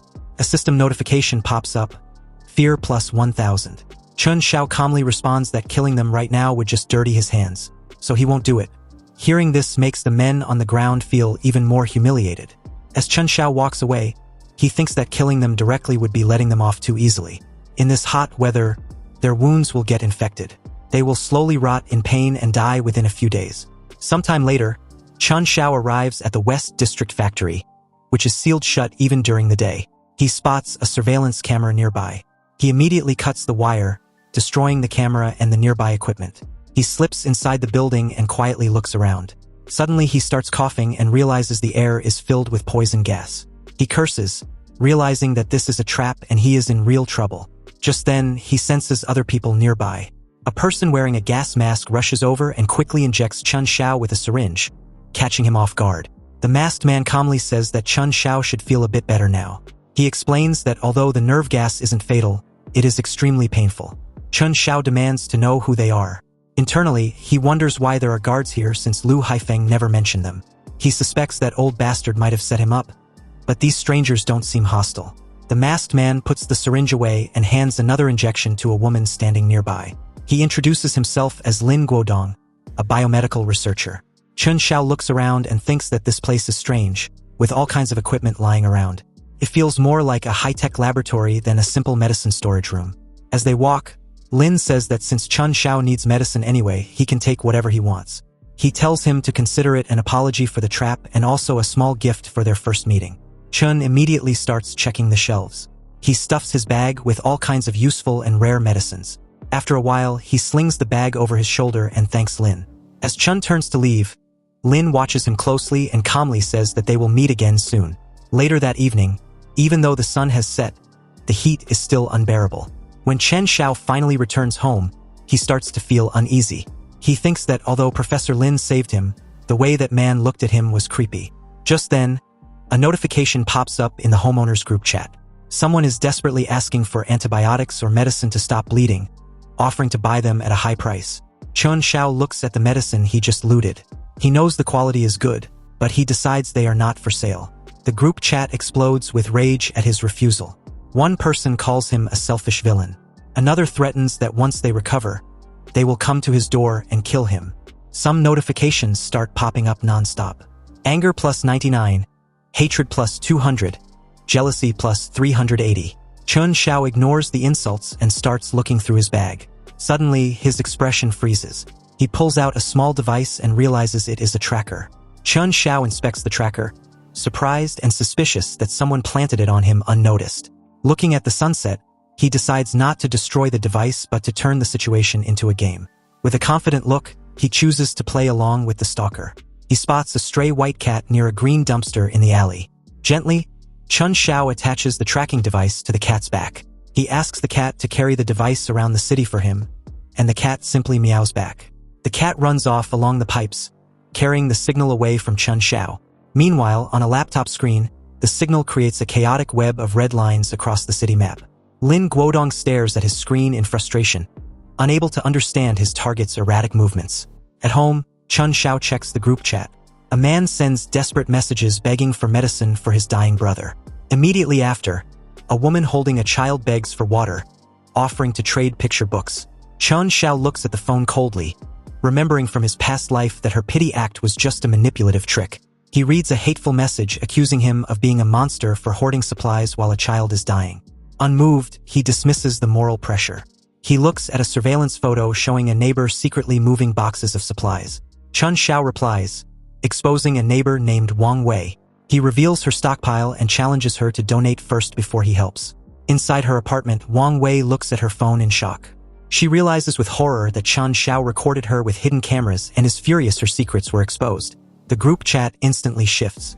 Neighbors turn their anger toward Wang Wei, demanding she share her hidden water.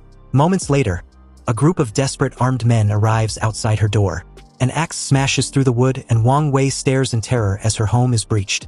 A frantic neighbor bursts in, screaming for her to hand over the food. Another man glares with murderous intent, warning her not to force them to use violence. Wang Wei is left cowering in fear. The mob rushes past her, tearing the apartment apart to grab the supplies. Amidst the chaos, the begging woman sneaks in and greedily stuffs her bag with water, ignoring her child. Afterward, Wang Wei sits alone in her ransacked room, bruised and with torn clothes. She cries in despair, having lost her supplies and dignity to the mob directed by Chun Xiao. In the stairwell, neighbors face the heat wave. A group stands over a rotting body, bidding their brother farewell. Panic sets in. A man screams that leaving the corpse will spread disease, shouting in despair. Suddenly, Lin Guodong descends the stairs with his assistant, telling everyone to stay calm. He claims to be a medical team from the city's CDC sent to help. Putting on gloves, Lin apologizes for the delay and maintains a professional demeanor to lower their guard. He inspects the victim, stating they can handle it, but warning that the body must be disposed of to prevent a plague. The neighbors watch him with respect and hope as he examines the dead man. To solidify his cover, Lin hands out disinfectant wipes and medicine, telling them to share the limited resources. The neighbors are overcome with gratitude, naively believing the government has finally sent help. However, Lin is only there to track the signal. He realizes the erratic movements stopped nearby and deduces his target is hiding close. High up in his fortress, Chun Xiao observes the situation in the building across from him. He cries to identify Professor Lin Guodong in the crowd, confirming his suspicions. Chun Xiao realizes Lin must be actively tracking him using the planted bug.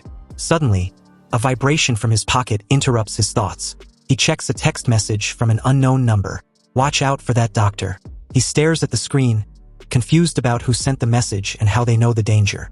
Standing by the window, he looks at the skyline, trying to process this new variable. The alert reflects in his eyes as he realizes the situation is becoming more complicated. Meanwhile, the lens of a high-powered telescope is focused on the area. A mysterious figure on a rooftop uses the telescope to secretly observe the events.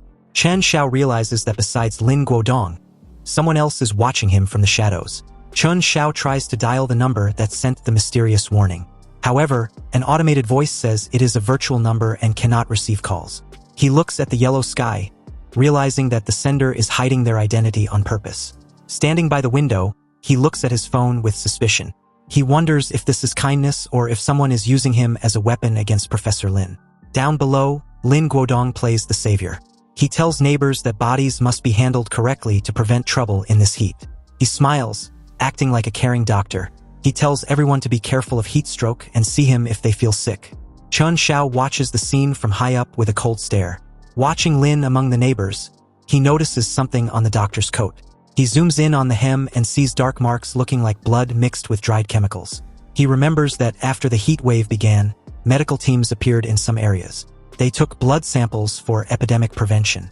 But after these checkups, healthy survivors would disappear. Unaware he is being watched, Lin Guodong tapes a notice onto the community board. Two neighbors read the sign excitedly. It says a free health check station opens in parking lot 3 tomorrow to prevent disease. Promises exams, treatment, and a free bottle of water. The neighbors call Professor Lin a saint, unaware it is a trap. In a dark alley, the white cat stops to eat from a food can. Standing over it, Lin Guodong looks down. He realizes why the signal was moving strangely. He was tracking a stray animal, not his target.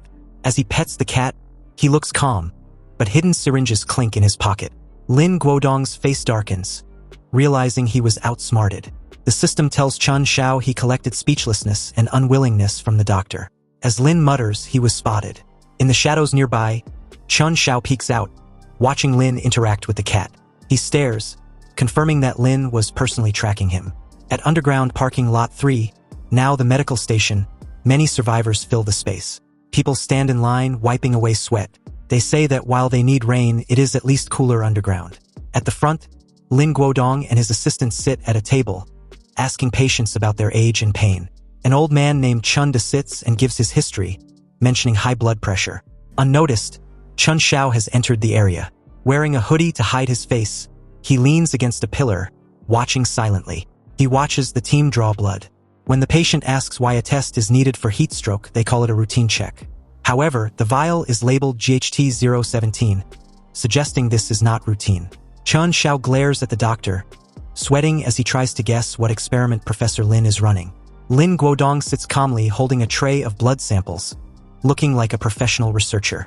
A group of young men rushes in, looking panicked.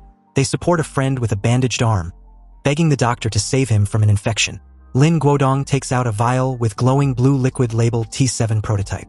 He tells the men this is a new enhancer that speeds up healing and fights infection.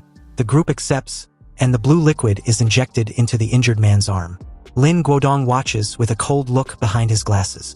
He tells the patient to rest, saying he will recover soon. The injured man, sweating, thanks Professor Lin. However, as the drug works, his face changes. He becomes dizzy, his eyes looking unfocused as a strange reaction starts. From the shadows, Chun Shao sees Lin is observing people like lab rats, not saving them. He wonders what reaction the doctor expects. That evening, outside the lot, the group walks home. The injured man, Abu, looks terrible, holding his arm while friends ask if he is okay. Abu stops walking. Sweating, he tells his boss, Jiang Cheng, that his bones burn and the pain is bad. Under the bandage, his veins bulge and pulse with a scary red light. The infection spreads fast.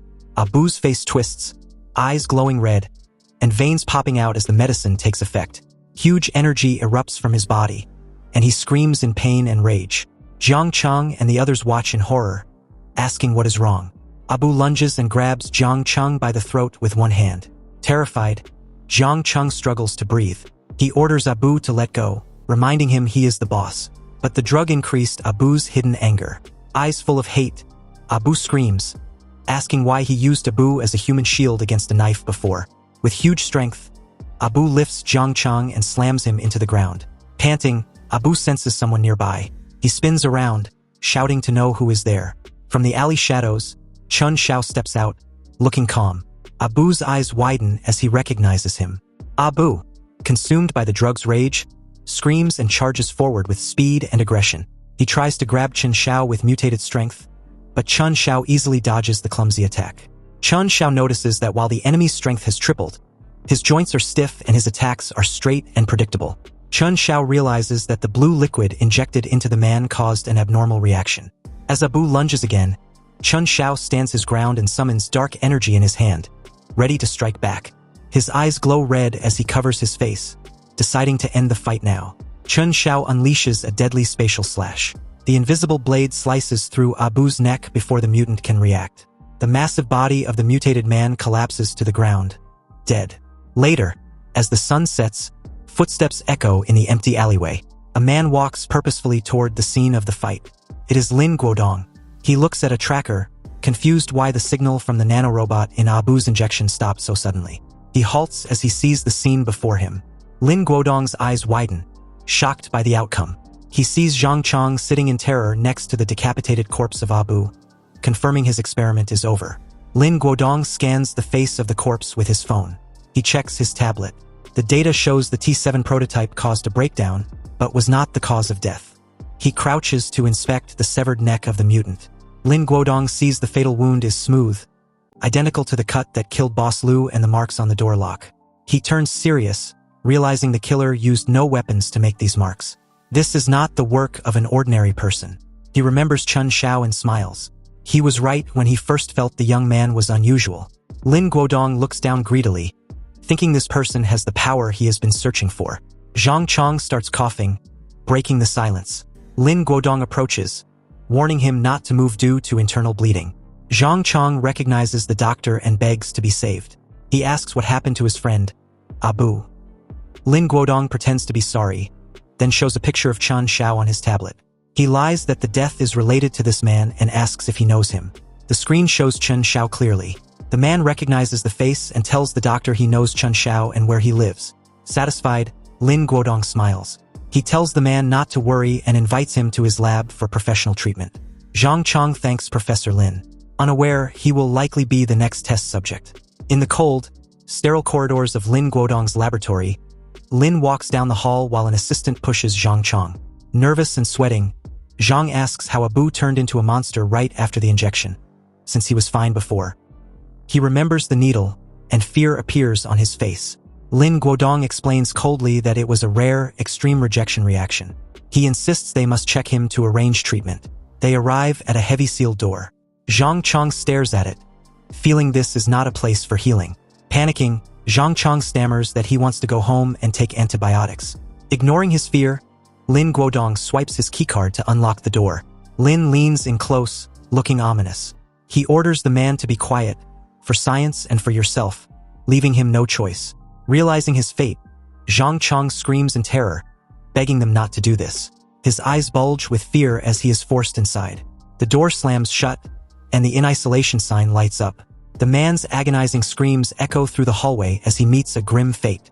Inside his safe house, Chen Xiao lies on his sofa, resting in the cool air. He stares at the ceiling, wondering what Lin Guodong is planning and what his goal is. A sound alerts him and he sits up. Outside, a hand presses the electronic doorbell. Chen Xiao checks the monitor. Lin Guodong stands outside the gate. The professor smiles at the camera, introduces himself and asks for help. That mad scientist was standing right outside his door. So you really do leave here, Chen Xiao. Sorry for bothering you this late. After saying that, Professor Lin gently pushed the door open and stepped inside. Standing in the living room, Chen Xiao met his gaze. Professor Lin, showing up this late, is there something you need? Professor Lin looked perfectly calm. I heard you live here, so I thought I'd stop by and see you. Naturally, Chen Xiao didn't buy that excuse for a second. But since the man had come to him on his own, Chen Xiao didn't mind playing along. He casually told Professor Lin to have a seat. Looking around the room, Professor Lin said meaningfully, this place is unusual. Double-layer heat-insulated glass and independent water circulation system. This doesn't look like an ordinary house. It looks more like an apocalypse shelter. Could it be that you already knew this extreme heat disaster was coming? Chen Xiao answered with an easy joke. I bought the renovation package during last year's Singles Day sale. The contractor said it would last 50 years. I thought he was exaggerating, but maybe the guy was a prophet after all. Professor Lin smiled faintly. Interesting, but Chen Xiao, the real reason I came tonight is that I want to ask you about something. Your neighbor Abu is dead, and Lu Haifeng died not long ago too. I examined both of their bodies in both cases. The cervical spine was severed instantly, and the cut was as smooth as laser surgery. Lu Haifeng's wound was the same, and a cut like that is beyond ordinary blades. Honestly, even military weapons might not pull it off so cleanly. Hearing that, Chen Xiao deliberately put on the face of someone listening to juicy gossip. Don't tell me the murder weapon came from the same manufacturer. Professor Lin, if you ever figure it out, you should definitely recommend it to me. It was as if Professor Lin thought he was finally about to catch him slipping, and he pressed immediately. And what exactly would you use it for? Chen Xiao didn't even blink. To cut steak, obviously during weather like this, the fridge isn't stable and tough meat goes fast on a good blade. It makes all the difference. Professor Lin's probing hit a dead end, and a visibly speechless look crossed his face. Even so, he slowly continued. No matter how you look at it, both men were probably killed by the same person, and whoever did it used methods so precise and professional. Clearly, it wasn't an ordinary man. Chen Xiao's expression instantly turned cold. Maybe they were just unlucky and messed with something they never should have touched. A calculating glint flashed through Professor Lin's eyes, like he had finally found an opening. And yet, I heard both of them had conflicts with you. The moment those words landed, the temperature in the room seemed to drop. Chen Xiao only gave a faint smile. Professor Lin, you've got quite the imagination. I'm just an ordinary guy. What could I possibly do? But then again, showing up at my place in the middle of the night with a medical kit. Don't tell me you think I'm about to die too. Besides, I don't remember ever telling you where I live. Professor Lin answered by pulling up a piece of footage. You recognize this man, don't you? He's the one who told me you lived here. Chun Zhao's eyes darkened slightly. Zhongchong really was tough enough to keep hanging on. Too bad falling into the hands of that old fox was probably worse than death. So he asked, and how is he now? Professor Lin answered in a calm voice. He's adapting to a new treatment. Under extreme heat, the human body evolves. He's simply progressing faster than most. That answer set off alarms in Chun Xiao's mind. Was Professor Lin really running human experiments? And more importantly, what exactly had brought him here tonight? At that exact moment, a footage showed Zhongchong suddenly mutating. He tore free from every medical restraint on his body, his vital signs spiking violently as one value flashed red. Genetic mutation rate, 37%. Then Professor Lin slid a syringe toward Chun Xiao. This is an immune enhancer I developed. It protects against multiple pathogens in high-temperature environments, and it has no side effects. Looking straight at Chun Xiao, Professor Lin said slowly, I know you're not ordinary. The heat will continue. The world will change. The survival rate for normal people won't even reach 10%. But some people will evolve first. Chun Xiao gave him a mocking look. Evolved like Zhongchong? Professor Lin's face didn't change. That is a necessary cost. The progress of scientific research always requires someone to go first. You carry a far more stable evolutionary trait.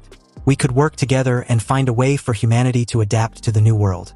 Chun Xiao answered lightly, no need. Part of him actually wanted to see what Professor Lin would look like once he realized he'd been rejected. Sure enough, Professor Lin's face darkened.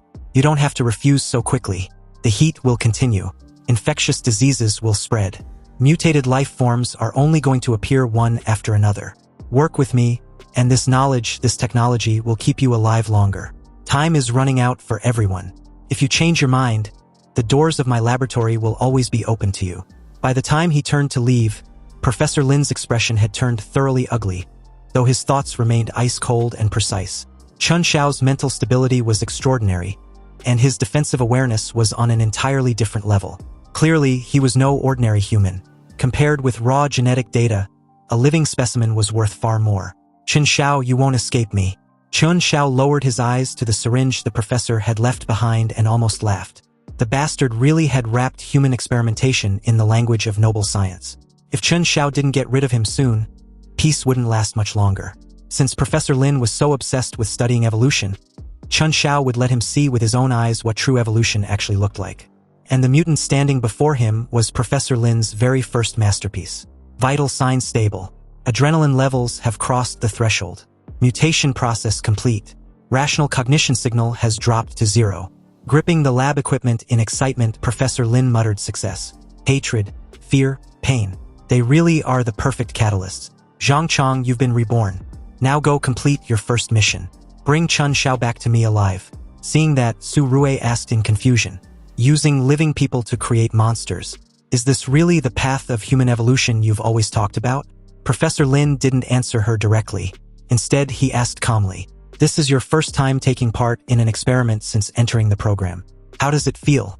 As he spoke, he told her to complete the final step of the procedure. Su Rui was clearly resisting. Professor, this is human experimentation that you've already crossed the ethical line. But Professor Lin remained calm. Ethics, Su Rui. When the apocalypse comes, morality becomes a luxury. His sacrifice may buy more people a chance to survive. After saying that, he personally opened the lab door. Zhongchong, go now. Bring Chun Xiao back.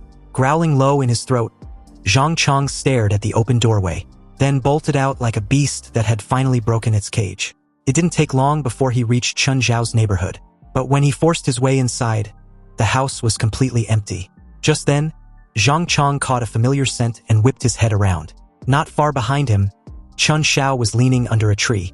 In the shade, he said with a mocking grin, well, Zhongchong, so it really is you. You've got a few days apart and you've turned into quite a sight. So tell me, should I keep calling you Zhongchong or should I just start calling you Wang Kai? Zhongchong roared and lunged at him, forcing the words out in broken bursts. Chun should die. The moment those words came out, the emotional fluctuation around him spiked even harder. The harvesting efficiency jumped by more than 30%. Interesting. Backing away as he spoke, Chun Xiao said, come on, let's move somewhere with a little more room. I'm not fighting you at my doorstep. Forget disturbing the neighbors. If you wreck my safe house, you can't afford to pay for it. With that, he drew Zhongchong all the way down into the underground parking garage. In the next instant, Chun Xiao flashed in front of him and said coldly, Now try a taste of my spatial severing. But to his surprise, the strike landed and Zhang Chong came out completely unharmed. Chen Xiao was genuinely startled. He hadn't expected the guy's hide to harden to this level. Grinding out Chen Xiao's name through clenched teeth, Zhang Chong was clearly trying to catch him during the recovery window after an attack and pin him down in one move. Too bad. Chen Xiao still held the absolute edge in speed. While dodging, Chen Xiao didn't stop taunting him. Zhang Chong, you were always all brawn and no brains. Now you can't even speak like a human anymore. And seriously, you look as ugly as hell. Professor Lin's taste is terrible. Maybe next time I'll introduce you to a decent barber. Unable to catch Chen Xiao no matter how hard he chased, Zhang Chong was left with nothing but impotent rage. But then, all of a sudden, he stopped pursuing. The fury inside him began multiplying by the second, and the already grotesque muscles on his back started writhing and mutating even further. Alarm bells instantly went off in Chen Xiao's head. But before he could fully react, he turned for just a moment and Zhang Chong was gone. Fencing that something was wrong, Chen Xiao whipped around and saw Zhang Chong roaring as he appeared behind him, sharp bone spikes still shooting out from his body. Chen Xiao instantly shifted into a defensive stance and retreated at speed. Even so, one of the spikes still struck a vital spot. In the surveillance room, Professor Lin burst into laughter. Second stage mutation, an emotional surge, can actually trigger a morphological mutation too. Su Rui, record all the data. But Su Rui's heart was already wavering. Was this really the path that would save humanity? Earlier, Chen Xiao had only meant to provoke Zhang Chong and harvest emotion points. Instead, he had pushed the mutation even further. Zhang Chong had turned into a monster covered in bone spikes, and those spikes had already left Chen Xiao badly wounded. Zhang Chong gave him no time to recover. After mutating, his powerful body came crashing forward like a shell, and Chen Xiao instinctively threw up both arms to block. But the force of that attack was far beyond what Chen Xiao expected. His heart jolted and he immediately shifted his weight, trying to slip away to the side. What he didn't expect was that Zhang Chang's post-mutation reaction speed had become this fast. The instant Chen Xiao moved aside, those razor-sharp claws were already ripping toward him with a violent rush of air. Even then, the system panel still showed Zhang Chang's stats continuing to rise. At the same time, Chen Zhao's skill, spatial severing, was finally close to meeting its upgrade condition. He opened his mouth again and mocked Zhang Chong, saying he looked ridiculous now, like some oversized hedgehog. As expected, mutated Zhang Chong was ready to blow up at the slightest provocation. And Chen Xiao had no intention of stopping there. Back when you were collecting protection money in the old district, at least you still had the guts to swing a steel pipe in a real fight. Now you've taken a few injections, grown a bunch of bones, and suddenly you think you're somebody? That damn Dr. Lin tells you who to bite. And you go bite them, what are you if not a dog? Watching the emotion points spilling off Zhang Chong non-stop, Chen Xiao couldn't help letting a smile curl at the corner of his mouth. But it seems he wasn't the only one pleased in Professor Lin's eyes. The emotional peak had just broken past the threshold, and Zhang Chang's bone density had risen another 5%. To him, Chen Xiao was practically a gift from heaven for helping push Zhang Chong further, while Su Rui at his side still couldn't understand why Chen Xiao was doing any of this. Right then, Zhang Chong finally completed another round of mutation, and every bone spike on his body turned blood red. One spike after another shot wildly out from his flesh. Chen Xiao, however, stayed completely at ease that he moved with nimble precision, dodging each deadly spike while continuing to provoke Zhang Chong with his words. At last, the negative emotion points he had gathered reached the threshold for a skill evolution. The moment Zhang Chong exposed an opening, Chen Xiao activated Spatial Rift, Annihilation. The bone spikes Zhang Chong fired were instantly swallowed by a black void that appeared out of nowhere. Even Zhang Chang's arm was caught in it and twisted out of shape. His mutated body couldn't endure that kind of pain, and he passed out on the spot. Looking down at him, Chen Xiao let out a cold, disdainful chuckle. Then he ripped the live monitor off Zhang Chang's body and said coldly into it, "Your test subject's kind of disappointing. Next time, send me one that can actually fight." The veins on Professor Lin's forehead immediately bulged. But what filled him wasn't anger. It was pure hunger for a perfect specimen. "Good. Very good. Chen Xiao, you really are different." Chen Xiao only replied flatly that he had simply done Zhang Chong the favor of giving him a proper end, considering they had once been neighbors. But just then, footsteps sounded from behind him as a stranger slowly approached while clapping. Impressive. Really impressive. The mysterious man who had only dared contact Chen Xiao through secret texts before was now standing openly in front of him. Chen Xiao immediately became wary of Chen Shixing's sudden appearance, because it was obvious the man had watched the entire fight with Zhang Chong from start to finish.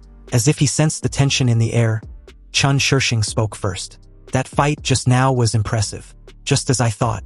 This may be an age of despair, but it'll also be the age when gods begin to rise. Chun Shao could vaguely hear the deeper meaning in those words.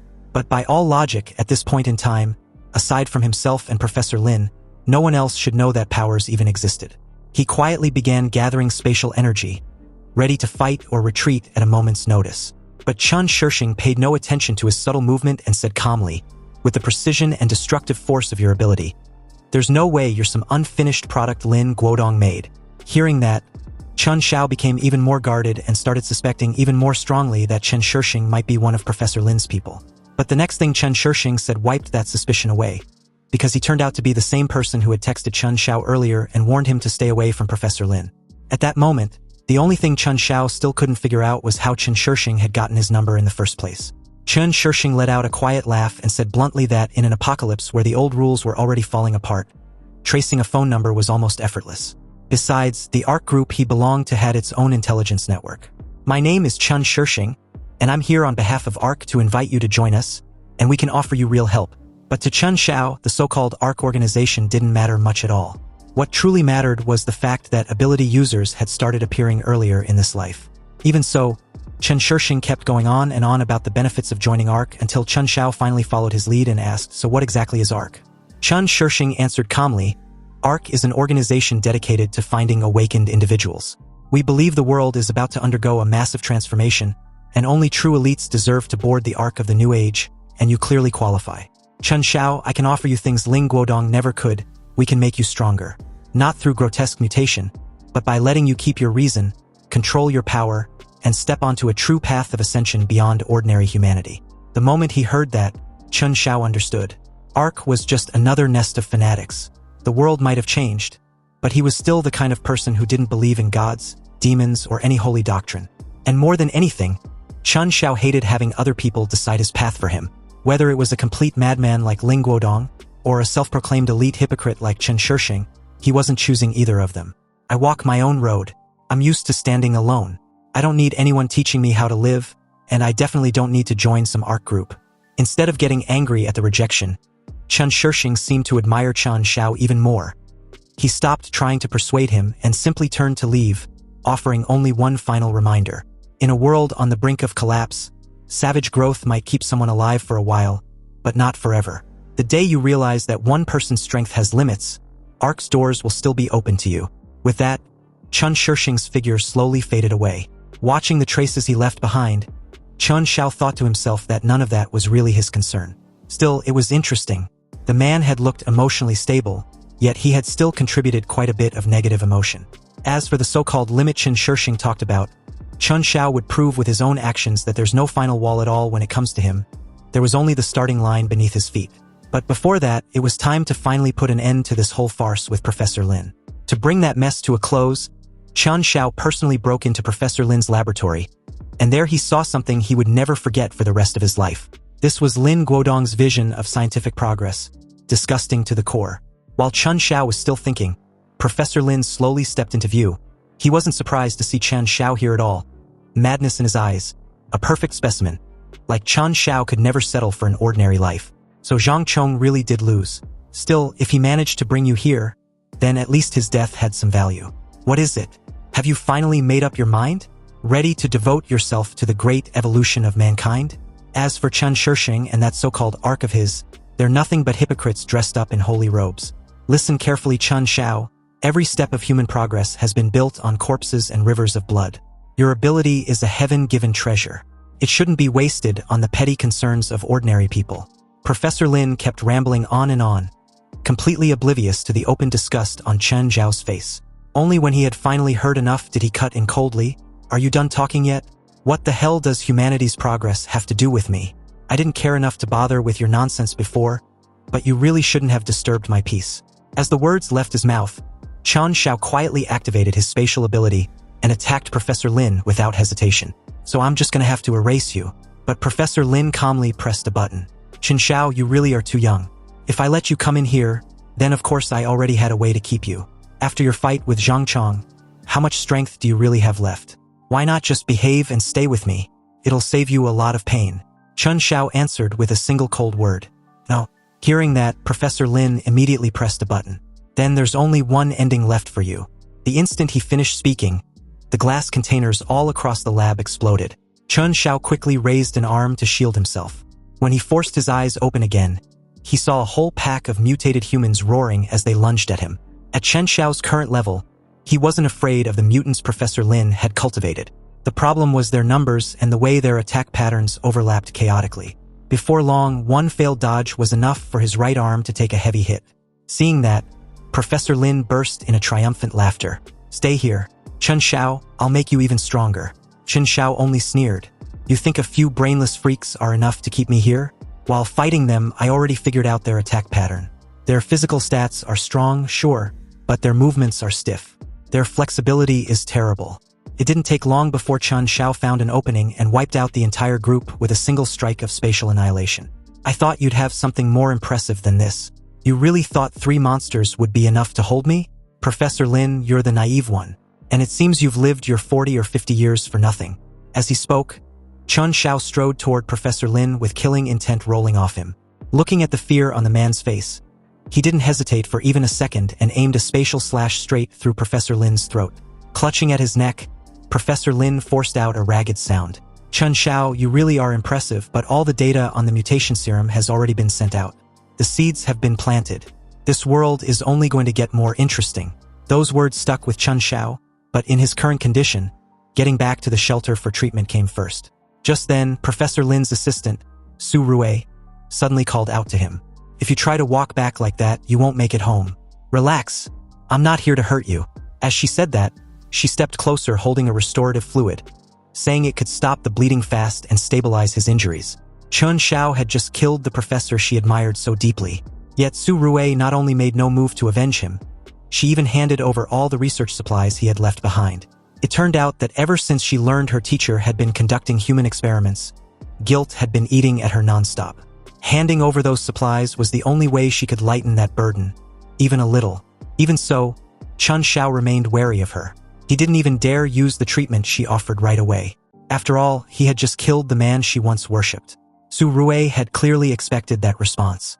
"It makes sense that you don't trust me, but there are things here you might need. Anyway, if you still have the strength, come with me." Half suspicious, Chen Xiao followed her to a storage room packed with rare medicines that could never be found outside. My teacher knew the heat wouldn't go away. All of this was stockpiled for himself. He liked to talk about sacrificing himself for science, but the truth is he was more afraid of death than anyone that he doesn't need this stuff anymore. "And I'm leaving too. Take whatever you need.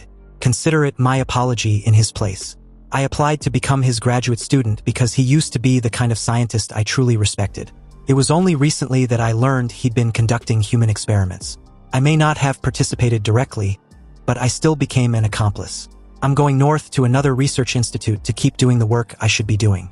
If I stay alive, I want to create a real cure someday, not a poison that turns people into monsters." Chen Xiao watched Su Rue walk away without saying a word. Having lived through this world once already, he had no desire left to untangle anyone else's moral knots. The only thing he wanted was to live comfortably in this apocalypse. After stripping the place of every useful supply Professor Lin had left behind, Chen Xiao set the entire facility ablaze. Meanwhile, the global heat wave continued to worsen. The average outside temperature had already surged to 58 degrees Celsius. The Global Meteorological Bureau issued another red-level heat alert. Permafrost had fully melted, massive amounts of methane were being released, and experts warned that the greenhouse effect had entered an irreversible death spiral. After seeing that, Chen Xiao turned off the display. The outside world was only going to get harsher. Supplies were still enough for now, but his negative emotion points were running dangerously low. Fortunately, water had now become real hard currency, which meant it was the perfect time to collect a little emotional tax. So Chen Xiao contacted Mu Song immediately. The two of them quickly arranged to meet a buyer at a hidden location. It didn't take long before a figure came hurrying over. This buyer looked like the ruthless type, and he wasted no time showing what he had brought. Chen Xiao gave it a glance and said flatly, "Under normal circumstances, this would be worth 2 bottles. But do I look like the kind of guy who deals in fairness? Today, you get 1. The second those words landed, the man's anger shot through the roof. Seeing that, Chen Xiao pressed even harder. Mad already, then the price just changed again. "Still 1 bottle, but first you say this, Brother Xiao, you're such a saint." The man refused to say it for a long time. Only after Chun Shao warned him that waiting any longer would make the price even worse did he finally grit his teeth and spit the words out. Chun Shao nodded in satisfaction. Good boy. Next time, bring more. Maybe then I'll let you trade for more than half a bottle. On the way back from a deal, Chun Shao ran into Old Man Wang. Old Wang, why are you still out this late instead of resting? That was when he learned that Aunt Lu Yun from the neighboring complex was raising her grandson alone, and the boy was suffering from heat stroke. With the constant water and power outages, she couldn't manage on her own. So Old Man Wang was going to hand over some water to her. Chun Shao warned him that in times like these, water was getting more valuable by the day, and taking care of himself should come first. But Old Man Wang clearly didn't take this to heart. He only sighed and said, I know what you mean, but I'm old enough and can't stand seeing a child suffer. With that, he delivered the bottle of water to Lu Yun's home and repeatedly urged her to make sure the boy drank it right away. But the moment he left, Lu Yun started cursing in her heart. That old bastard took forever and only brought one bottle. Embarrassing. Tomorrow I'll cry a little harder and maybe I can trick another one out of him. What made it even colder was that she hadn't wanted the water to save her grandson at all. She walked over and gently knocked on a tightly shut door. A man in a white lab coat came out almost immediately. Lu Yun instantly switched to a meek, obedient expression and said softly, Mr. Zhao, this is today's offering. Anyway, during another meetup with a buyer, Mu Song was annoyed to find out that the person had canceled the arrangement. It was already the third one during that short period. And at this point, it was obvious they were being targeted. Just then, the two heard a commotion ahead. A mob claiming to be the believers of the Clear Water Society appeared, looking for Chun Shao. Puzzled, Chun Shao asked what they wanted from him. Apparently, this group is furious about Chun Shao's commercial water business, claiming he was committing a grave sin by selling it privately, and as a result, it was making people addictive to doing evil things. Upon hearing this, Chun Shao gave a slight chuckle, then asked if they were drinking their piss instead since they claim his commercial water was evil. The group were angry and embarrassed by this statement, giving Chun Shao a couple of emotion points. And as they foolishly introduced themselves, they also claimed the water in everyone's hands were obtained by draining the earth resources. Therefore, they were tainted. Only by drinking the water purified by Lord Zhaoqian will they not continue to increase their sins. They then demanded Chun Shao hand over all his water to their lord. At this point, even Chun Shao was left speechless, unable to comprehend what he just heard. The guy continued, stating that the global high temperatures were God's punishment on humanity, because they recklessly exploited the Earth's resources and destroyed the Earth's environment. So God sent down divine retribution. Only through restraints can they pray for God's forgiveness. And their lord, Zhaoqian, was God's representative. Pointing in Chun Shao's direction, another believer warns that disaster will strike Chun Shao sooner or later if he doesn't offer his water to their great lord Zhaoqian as soon as possible. Also, he needed to join their Clear Water Society. Chun Shao gave a mocking smile and replied that he was initially curious as to who was hurting his business. But it turns out to be a bunch of weak-willed wimps who'd started believing in a cult. Of course, the Clear Water Society was not pleased with this reply, but believed it was excusable since Chun Shao hadn't seen Lord Zhaoqian display his divine powers. However, as long as Chun Shao sees their lord with his own eyes, he will kneel and worship him devoutly just like them. Mu Song grabbed the boxes of water and stated that they were spouting superstitious nonsense, while Chun Shao remained silent. It was clear that this Lord Zhaoqian might be an awakened. Chun Shao opened the bottle of water in his hand, and after mocking them once more, he slowly drinks the water before stating that it was refreshing. This blatant taunt made the group recoil in horror, and to even spill some of it on the ground, these idiots were now convinced Chun Shao will suffer a terrible karma. At the same time, their disgust, anger, and powerlessness gave Chun Shao over 100 emotion points. Anyway, since enjoying it alone was not as good as enjoying it together, and these fanatics worship Zhaoqian as a god, Chun Shao made them a proposal. Whoever among them curse first that Zhaoqian is a son of a bitch, he'll give him a bucket of water. One curse gets them one full bucket. The leader furiously yelled that it was a direct blaspheming against the gods, and also an unforgivable sin. But from the looks of it, the rest didn't think the same. They asked Chun Shao whether he will truly give them water if they curse. And Chun Shao confirmed this, adding that his promise is always a promise kept. However, in that moment, the leader cut in and yelled for them to shut up if they don't want to receive divine punishment. But a guy at the back suddenly yelled, cursing Zhaoqian as a son of a bitch. Shocked, the leader called for his immediate arrest. They were to hold him down, but the poor guy claimed he couldn't take it anymore and just wanted water to drink. As they drag him away, Chun Shao comments that the guy didn't have the fortune to enjoy his water anyway. Musong said he was scared for a moment there, but luckily, it seems the group didn't do anything drastic. Though things were resolved for now, it wasn't that simple, and Chun Xiao knew this wasn't over yet. However, if they continue to obstruct them from selling water, then there can only be one outcome. They needed to uproot them completely. Later that very night, Chun Xiao tracked the group, and their trail led him to a massive building which seemed to be a church. He deduced that purely violently eradicating them will only cause a greater backlash from the masses. After all, he still needs to interact with people to collect negative emotions. So he decided to see just what kind of trash Zhao Qian really was. Inside, a middle-aged man sat in a luxurious chair, looking down at a woman laid before him. Chun Xiao silently watched from the window as the guy took out a bottle of water and instructed everyone in there to watch closely. Zhao Qian slowly poured the water onto the unconscious woman, and in less than no time, she regained consciousness and some vitality. The believers in there were amazed that just that little amount of water had cured the woman's heatstroke. But this was expected of Lord Zhao Qian. They then vowed to follow him forever. Meanwhile, Chun Xiao thinks the woman was a shill, or perhaps Zhao Qian was one of the awakened like he initially guessed. Inside the cathedral, the woman who had seemingly been cured of heat stroke kneels before the altar in a state of emotional desperation. She begs to serve Lord Zhao Qian as a way to repay him for saving her life, but the cult leader maintains a holy and distant persona. He assures her that the gods recognize every offering made while simultaneously warning the crowd that the current global heat wave is actually a divine culling meant to punish the greedy. According to him, survival is reserved only for those who place their absolute faith in his leadership. He then instructs the gathered men to hand over their unclean water supplies, promising that he will purify them on behalf of the gods. Our protagonist stands at the back of this crowd, where he is immediately spotted by the same thugs he humiliated in the alleyway. They react with hostility, shouting that a heretic like him has no business entering their sacred space. However, Chun Xiao quickly shifts gears and puts on a dramatic act of repentance. He presses his palms together and cries out that he was blind to the truth, claiming that the rising heat and water scarcity have finally terrified him into submission. To sell the performance, our boy drops to his knees and bows low before Zhao Qian, begging for salvation and offering up all of his supposedly unclean possessions. When the young mage looks up, he reveals a massive horde of blue water containers stacked behind him. The sight leaves the cultists in a state of absolute shock due to the sheer volume of the resource. Zhao Qian eyes the protagonist through his glasses, acknowledging his heavy sins, but deciding to play the role of the forgiving shepherd. He tells the young man that the gods are willing to give a lost lamb another chance since he is turning over a new leaf.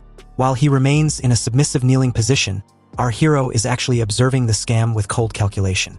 He realizes that Zhao Qian is simply confiscating everyone's water and returning only the bare minimum to keep them dependent, and he doubts many of these followers will even survive the month.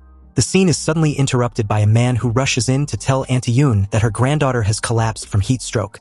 Auntie Yoon is confused as she had been giving the child the cult's holy water, but Chun Xiao recognizes her from the shadows. He realizes that the woman had previously lied to Grandpa Wang about the child being sick just to steal his water. Now facing a real crisis, Auntie Yoon throws herself at the leader's feet and offers double the tribute to save the girl.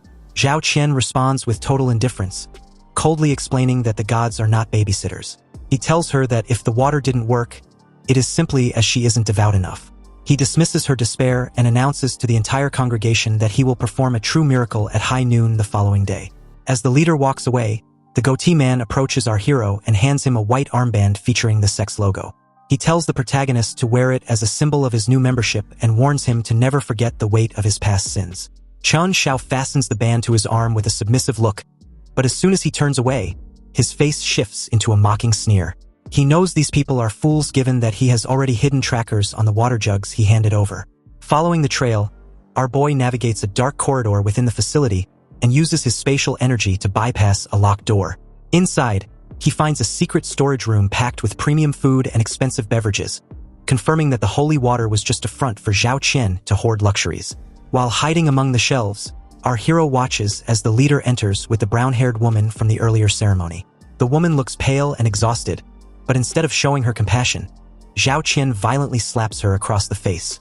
He berates her for looking sickly, demanding that she play her part better so the public continues to believe in his miracles. The woman falls to the floor and tries to explain that using her ability drains too much of her stamina, but Zhao Qian dismisses her as useless trash. Watching this unfold from the shadows, the young mage realizes that the woman is the actual person with supernatural powers, not the leader. This discovery causes a dark smile to spread across the protagonist's face now that he is beginning to form a new plan to exploit the situation. Since Auntie Yun's granddaughter is suffering from heatstroke, Chen Xiao infiltrates an apartment building under the cover of a foggy night. Our hero enters the girl's bedroom, standing over her as she sleeps.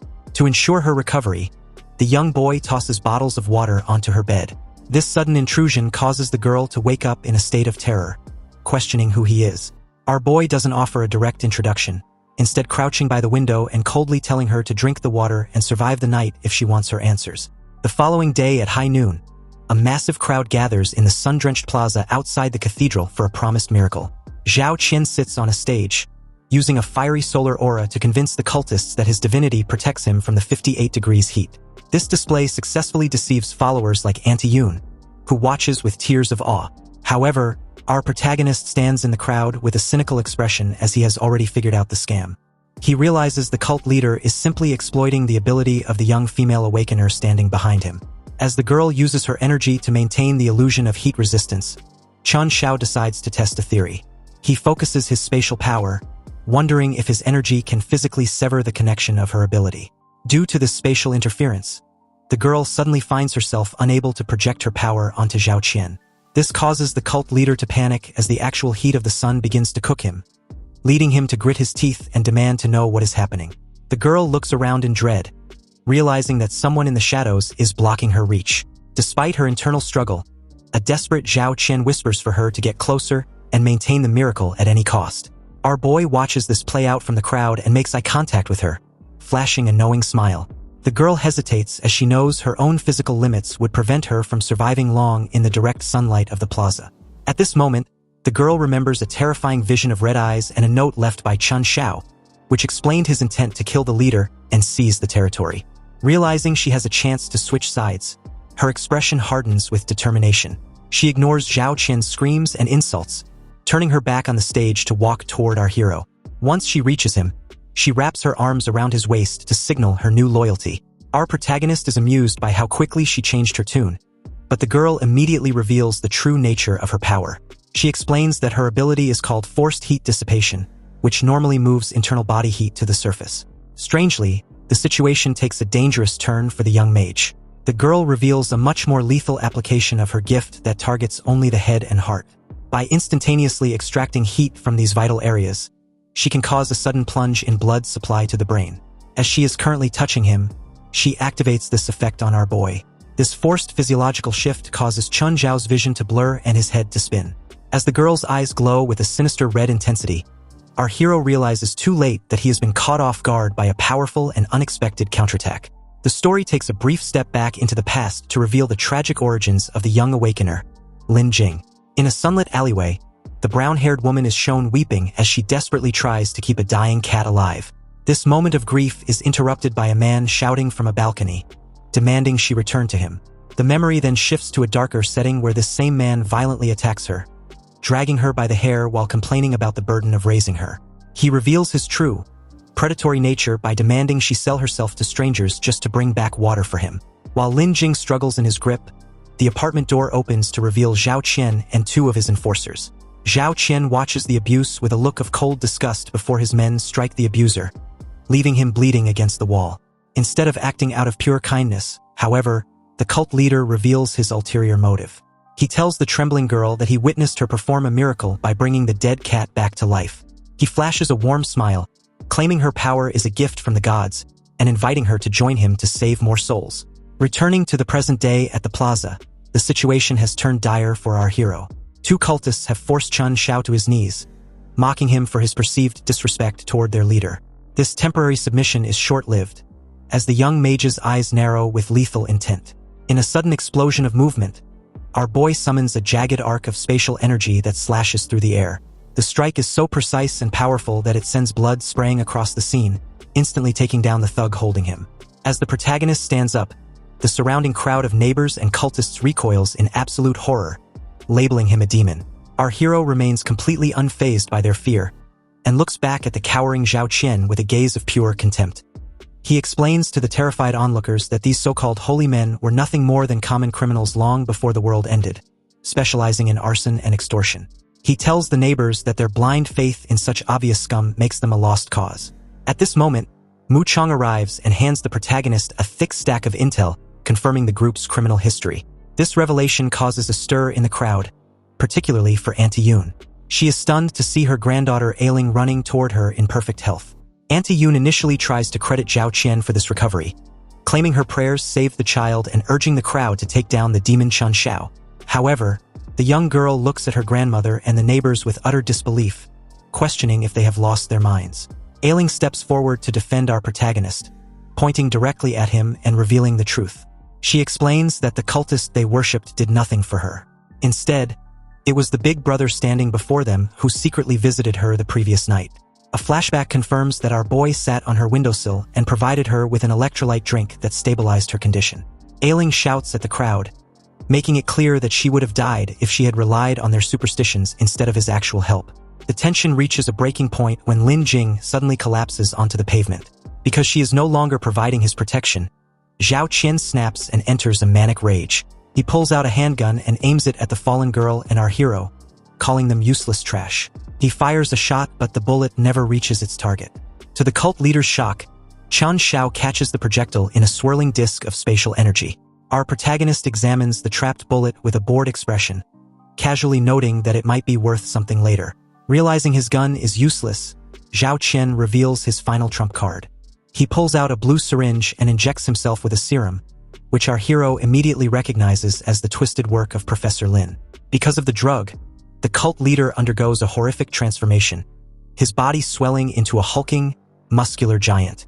He lunges at the young mage with incredible speed, laughing about his new immune booster. The fight becomes physical as the mutated Zhao Qian catches our boy in a powerful bear hug. In a desperate suicide move, the giant leaps off the high balcony, intending to drag the protagonist down to the stone plaza with him. As they plummet, Zhao Qian screams about his bitter past, revealing he was once a struggling student whose research was stolen by academic elites. He views the global catastrophe as the only thing that leveled the playing field for him and blames our hero for ruining his newfound power. Our protagonist remains entirely calm despite the high-speed fall, telling the man he is simply too loud. Just as they are about to hit the ground, a system prompt appears, signaling that our hero has unlocked a new ability called Spatial Blink. His body flickers and vanishes into thin air, leaving Zhao Qian's arms empty. The mutated cult leader crashes into the plaza fountain with a lethal impact, creating a splash of blood. Standing safely nearby, Chun Xiao looks down at the wreckage of his enemy, noting that the man's only real mistake was crossing his path. The plaza falls into a suffocating silence following Zhao Qian's violent end. Chun Xiao stands cold and detached, his spatial powers striking such terror into the surviving cultists that they decry him as a practitioner of dark witchcraft. Ignoring their frantic screams, he focuses solely on the unconscious Lin Jing. A quick assessment reveals she is physically unharmed. She has simply collapsed from the sheer shock of the battle and the total exhaustion of her abilities. To assist her, the young mage opens a swirling portal and reaches into the void to retrieve a bottle of water. This act of mercy triggers a wave of fury from the remaining cult members, particularly Auntie Yoon. She points at the fallen girl with a face twisted by grief, screaming that Lin Jing is a wretched monster who must have bewitched their leader into his tragic end. When the crowd attempts to block his path, the protagonist reacts with lethal red eyes as he issues a final warning for everyone to get out of his way. Unfortunately, the elder cultist refuses to back down. He attempts to rally his followers to surround our hero, demanding that they purify the young man's soul with hymns of praise. The cultists join hands to form a fanatical circle, chanting and singing with intense devotion to their fallen god. Chun Xiao finds this display of mindless worship irritating. To end the nonsense, he unleashes a massive spatial shock wave that violently blasts the cultists back, leaving the area splattered with blood. Once the area is cleared, our protagonist crouches beside a newly awakened Lin Jing. He hands her the water and flatly tells her that she needs to drink if she wants to survive her current state of weakness. Dazed by the destruction, the girl asks about Zhao Qian's whereabouts, only for Chun Xiao to bluntly inform her that the man is dead. He even offers her a chance to see the body one last time, though the reality of the situation is interrupted by a Ling, who comes running toward the plaza shouting for her grandmother. Auntie Yoon, however, has reached a total mental breaking point. Because she realizes that her faith was built on a lie and that there are no gods coming to save her, she feels she has nothing left to rely on. In a state of absolute despair, she chooses to end her life by jumping from a balcony. Even though Ling is devastated by the sight, the young girl shows a surprising amount of resolve. While hugging our hero, she explains that she refuses to be like her grandmother, who gave up on life and her own family for the sake of ignorant beliefs. Ling declares her intention to survive the heat wave no matter what. Later that evening at the luxury Safehouse, Lin Jing reflects on her complicated history with the cult leader. She admits that she once viewed Zhao Qian as a savior, but she eventually realized he was only exploiting her powers out of a mix of terror and jealousy. The protagonist points out that the man was a pathetic failure who could never break into elite circles before the apocalypse and failed to become an awakener after it, leaving him to die full of resentment. Although Lin Jing feels guilty for becoming an accomplice to his crimes, she is genuinely grateful to the young mage for her freedom. Ling adds a lighter note to the somber mood by questioning why the cultist would shoot someone as pretty as Lin Jing, leading the girl to wonder if the rumors were true and the leader was actually uninterested in women. Now that the cult is dismantled, Chun Xiao turns his focus toward long-term survival. He overlooks the survivors gathered in the plaza, calculating his next move. Even though he has the power to claim the entire stockpile of hoarded water for himself, he decides that establishing control over the district is more beneficial. He addresses the crowd with authority, promising to share the water supplies as long as they follow his strict orders. While his associate Mu Chong watches with deep suspicion, our boy maintains a knowing smile, already executing a plan to expand his influence. The protagonist begins to formalize his power by sealing off the apartment building with official warning signs. Inside the property office, he forces the current management to sign over the entire structure through a property transfer agreement in exchange for water. Mu Chong is shocked by the sheer scale of the move, but Chun Xiao is completely unapologetic. He explains that having a single floor is no longer sufficient for his needs. Instead, he intends to transform the entire building into a massive, impenetrable doomsday fortress. In his past life, Chun Xiao witnessed the world crumble as temperatures reached a catastrophic 56 degrees Celsius, with the surface heat soaring to 78 degrees Celsius. Since he remembers the dawning horror of watching skyscrapers tilt and collapse under extreme thermal stress, he knows exactly how precarious their current situation is. He understands that while things are bad now, the second heat wave will be far more brutal, eventually softening steel rebar and causing high-rises to drop like stones. That is why our hero has taken the initiative to secure property contracts and legal documents for his entire building. Luckily, the remaining residents trusted his judgment and agreed to vacate, allowing him to begin the necessary renovations to reinforce the structure against the coming apocalypse. On the television, a news anchor suggests that the current 30-day heat wave might be receding, though she warns that temperatures may rebound. Our protagonist can't help but smirk at her use of the word maybe, as he knows for a fact that the worst is yet to come. Still, as the heat has temporarily dipped, the people of Luo City are cautiously stepping outside to enjoy a breath of fresh air for the first time in what feels like forever. Our boy realizes that this brief window of relative comfort is the perfect time to start construction, but he has a few loose ends to tie up within his own safe house first. Inside the apartment, the young mage finds Ailing casually snacking on the sofa and bluntly asks her when she plans on leaving. Instead of being offended, the young girl gives him a mischievous look and asks if he is trying to kick her out. She immediately proves her worth by pointing a finger at a large mosquito and incinerating it with a massive bolt of electricity. Given that generators consume too much fuel and solar panels fail in extreme heat, our protagonist realizes that having a human battery who can generate electricity is a massive strategic advantage. Consequently, he tells her she can stay as long as she likes, prompting the excited girl to run off to check on Lin Jing's move. The hero follows behind, reflecting on how precious Lin Jing's heat dissipation ability is in a world that is literally cooking. He convinced her to move into the building specifically so he could utilize and protect her more effectively. On the way down the stairs, Ailing suddenly realizes she forgot a housewarming gift and bolts back up, leaving Chun Xiao to find Lin Jing's door slightly ajar. When he pushes it open and steps inside, he accidentally walks in on her just as she has finished showering. This leads to a chaotic moment of high blushing panic where both of them are screaming in embarrassment.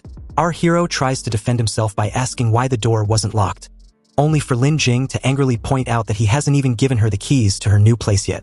Once the initial shock wears off, the young mage stands out in the hallway feeling quite exasperated. He seriously asks Lin Jing if she is sure she won't regret moving in with him, wondering if she is afraid he might turn out to be a monster like Zhao Qian. Leaning against the door from the inside, Lin Jing explains that while she knows he wants to use her power, she believes he is someone who will stick to his moral bottom line even while pursuing his own interests. Our boy scoffs at the idea, noting that the future is unpredictable, but he accepts her presence nonetheless. Settled in, the group moves to the warehouse to begin the heavy lifting. Lin Jing takes charge of the water redistribution, treating the grueling labor as atonement for her cult past. As the hall is organized, the protagonist and Lin Jing eventually huddle over a tablet. Now a unified team, they begin mapping out their next move while the world outside continues its slow, inevitable collapse. It is now the 7th day since the extreme heat took a temporary break, and a tall apartment building stands under a hazy sky. At the entrance, 2 men act as sentries to monitor who comes and goes. This organized security reflects the new order within the structure. With the temperature drop, the residents on the lower floors have settled into a comfortable routine. On the 2nd floor, Grandpa Wang quietly waters his plants while Lin Jing reviews documents. Moving up to the 3rd floor, Mu Chang and Li Yuyu enjoy the rare luxury of working air conditioning. Our protagonist has even provided a space for Ailing on the 4th floor, where the young girl spends her time focused on her gaming console.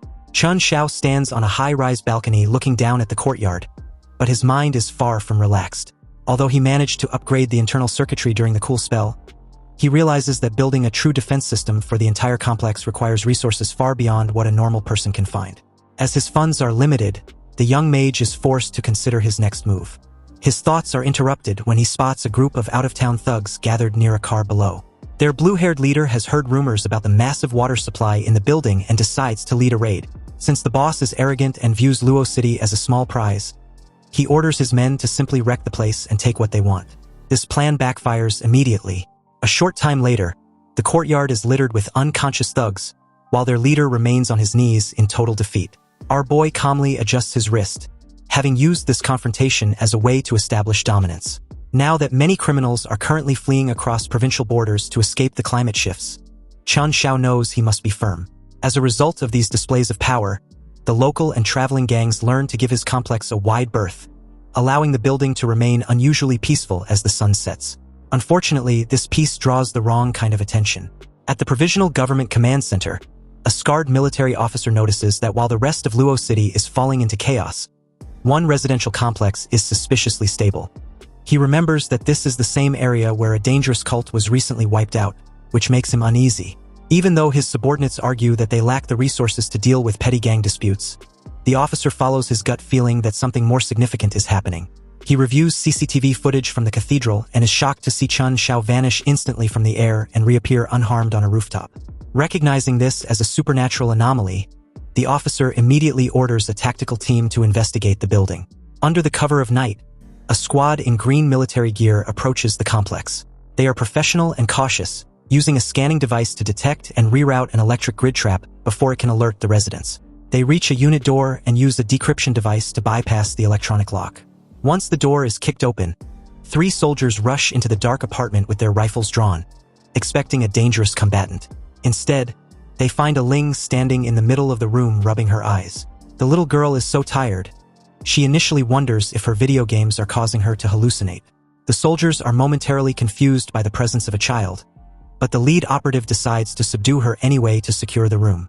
This proves to be a massive mistake. A Ling's expression darkens as she scolds them for their lack of manners in breaking into a private home.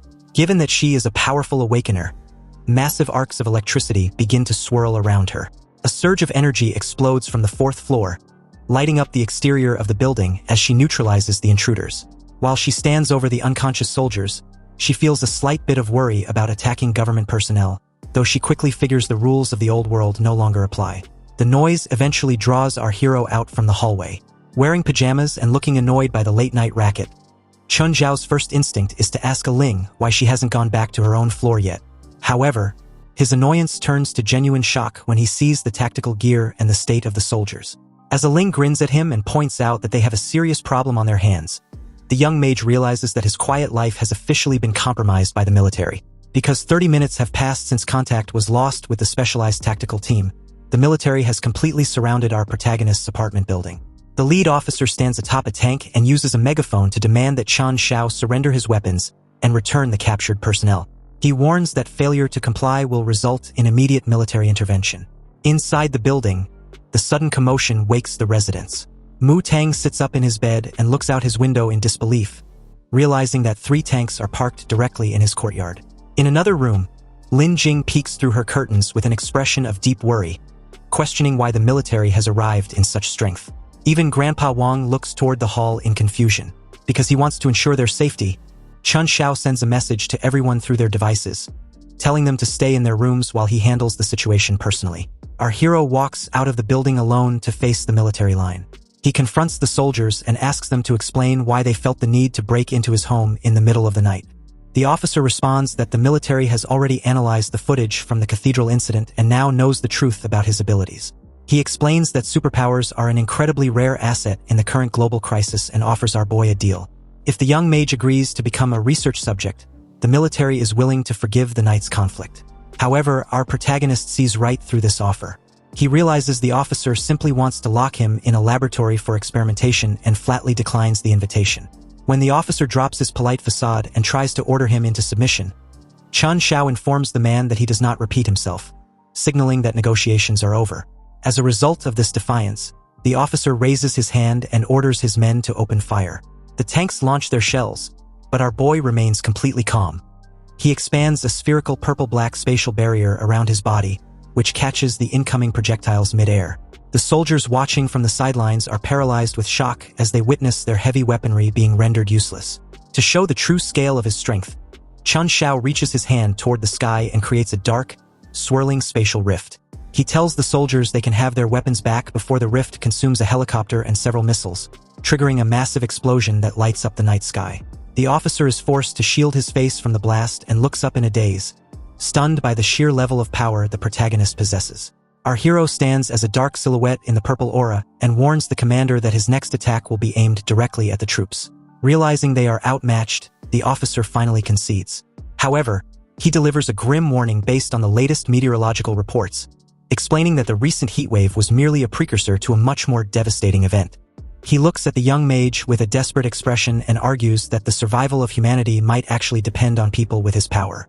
Our hero remains unperturbed by this appeal to heroism. He explains that he is no saint and has no interest in being a savior. His only concern is eliminating anyone who disturbs his peace. He points out that the world is about to descend into complete lawlessness, meaning he no longer fears military authority. Despite his cold demeanor, he offers a small opening by suggesting he might help if they are willing to make a deal. The officer is so desperate for assistance that he agrees to almost any terms. Consequently, Chun Xiao reveals his true objective. He demands that the officer mobilize all available military resources and engineering power to transform his entire apartment building into a massive, impenetrable doomsday fortress. The very next day, a formation of military tanks and armored vehicles rolls into the courtyard of the residential complex to begin the promised work. A heavy green military truck equipped with antennae passes the apartment building as the project kicks off. The scarred military officer stands in the courtyard to address Chun Xiao and Li Yuyu, flanked by medical personnel. He explains that construction starts immediately, but because some of the installations involve classified military technology, they will prefabricate the core modules at their base and transport them to the site for final assembly. Our protagonist looks at the officer with his signature red eyes and gives the green light without hesitation. When the officer curiously asks about Li Yuyu's identity, Chun Xiao dismisses the inquiry by labeling her a resident who is simply acting as his secretary for the day. With that settled, the military officer gestures toward the building and officially declares the fortress retrofitting project underway. Work begins as engineers consult detailed blueprints and cranes start lifting massive, high-tech solar arrays toward the roof. The officer explains with intense enthusiasm that these specific panels are 10 times more durable than the original setup and offer triple the energy storage and thermal conversion efficiency of standard models. Our boy listens closely and instructs Li Yuyu to note these specifications down on her clipboard. The upgrades continue with the installation of a military-grade backup generator. The officer points out that this industrial system can keep the entire building powered even through long stretches of overcast weather. As workers use heavy drills that send sparks flying, the officer highlights the third item on the list, exterior walls reinforced with composite armor plating. He grins with excitement while describing the material as bulletproof, fireproof, and thermally insulated, claiming it is strong enough to make even a monster tremble. While the officer laughs hysterically at the sheer scale of the defense, Chun Xiao and Li Yuyu watch him with flat expressions, and the secretary wonders why the soldier is more excited about the fortress than they are. The military team then secures massive reinforced metal doors and installs blast-proof systems to control access to the structure. On the ceilings, they mount high-tech security cameras featuring automated target recognition software and finish the exterior with an independent satellite communication module. On the roof, a large satellite dish now stands over the complex. This massive spectacle draws the attention of the residents, including Grandpa Wang, who watches the construction in disbelief while holding his coffee. Lin Jing and Aling stand in the courtyard looking up in awe, with the young girl remarking that they are finally turning into a secret base, while Lin Jing feels like she is living in a dream. Meanwhile, Mu Chang watches the transformation through a window with a worried, sweating face. The focus then shifts to a military laboratory where scientists examine data on a computer monitor. A female scientist notes that our hero's body temperature, heart rate, and cellular activity are drastically different from a normal human's, suggesting his body is constantly adapting to extreme external environments. The military officer demands an explanation in plain English. The scientist explains their hypothesis that the disaster isn't just a simple heat wave. Instead, abnormal solar activity and magnetic disturbances are releasing anomalous energy into the biosphere. This stress is forcing a portion of the population to undergo adaptive mutations, which the male scientist clarifies is the actual source of awakened abilities. The officer realizes this means humans won't be the only ones mutating in the future, and turns to find Chen Xiao standing behind him. Because our hero has already seen other awakeners, he isn't surprised or scared by the news. He smirks and casually reveals to the officer that there is an organization called the Ark that is currently recruiting superpowered individuals. He mentions that he declined their invitation because he had no interest in joining them. This information causes the officer to worry, as he realizes another faction is competing with the military for the young mage's loyalty. As this discussion concludes, a female military technician sits at a computer desk staring at her monitor. She feels like she recognizes a face in the background of the surveillance footage. After pausing a video of Mu Chang standing next to the protagonist, she pulls up a personnel file. The document reveals that Mu Chang is actually a man named a high-risk defector from the armament department who has been missing for some time. Because cellular activity is continuing to climb within his body, a scientist at a military medical facility concludes that our hero possesses the unique physique of a true awakener. Chen Xiao sits on a metal examination table while these tests finish, eventually asking if they have gathered enough information. The military officer confirms the data is sufficient, allowing our boy to hop off the table and head toward the exit. While the commander offers an escort for the trip back, the situation shifts abruptly when a smartphone begins buzzing. After answering the call, the officer's expression darkens, and he immediately orders Chen Xiao to stop. The military officer walks up to our protagonist and holds out the phone to display a digital personnel file for a man named Wang Anchao. The photo reveals a stern, short-haired version of Mu Chang, labeled as a high-risk missing target. Although Chen Xiao is surprised by the different vibe his associate gives off in the military photo, he maintains a cold and narrowed gaze. The commander wastes no time with small talk, explaining that this man is a wanted fugitive who has been seen entering and exiting the residential building with our boy. He demands that the young mage hand over the fugitive immediately, promising that the other residents will be kept out of the trouble if he complies. When our hero dismisses the demand, the officer becomes aggressive and declares that he has a direct order to bring the man in. He warns that the young mage isn't going anywhere, which prompts several armed soldiers in the lab to raise their rifles at our protagonist. Because negotiations have clearly failed, Chen Xiao raises his hand and summons a swirling aura of spatial energy. A dark portal completely consumes his silhouette, allowing him to vanish from the room instantly. This leaves the soldiers and their commander staring at the empty space in total shock. Furious that the target escaped, the officer orders an immediate suspension of the Fortress project and mobilizes all armed forces to subdue Chen Xiao and capture the fugitive. Back at the apartment building, the atmosphere turns tense as Grandpa Wang notices the construction work has suddenly stopped. Nearby, Mu Chang senses that something is wrong and begins checking his handgun for a potential fight. His instincts are proven right when he spots soldiers rappelling down the side of the building toward his floor. As the military smashes through the glass windows, the building's automated defense system detects the breach and activates. This results in massive arcs of yellow electricity blasting the intruders, sending the soldiers flying backward with agonizing screams. In another part of the building, Lin Jing hears the commotion and tries to open her window, but she finds it sealed tight. A warning begins instructing her to remain in her room while defense protocols are active. Grandpa Wang quickly pulls Aling away from the windows to find a safer area as the courtyard fills with smoke and gas from military launchers. A massive explosion rocks the side of the complex, forcing the old man and the girl to take cover under a heavy table. Grandpa Wang is deeply confused as to why the soldiers who were just helping them are now attacking. Aling begins to fear that something terrible has happened to her big brother.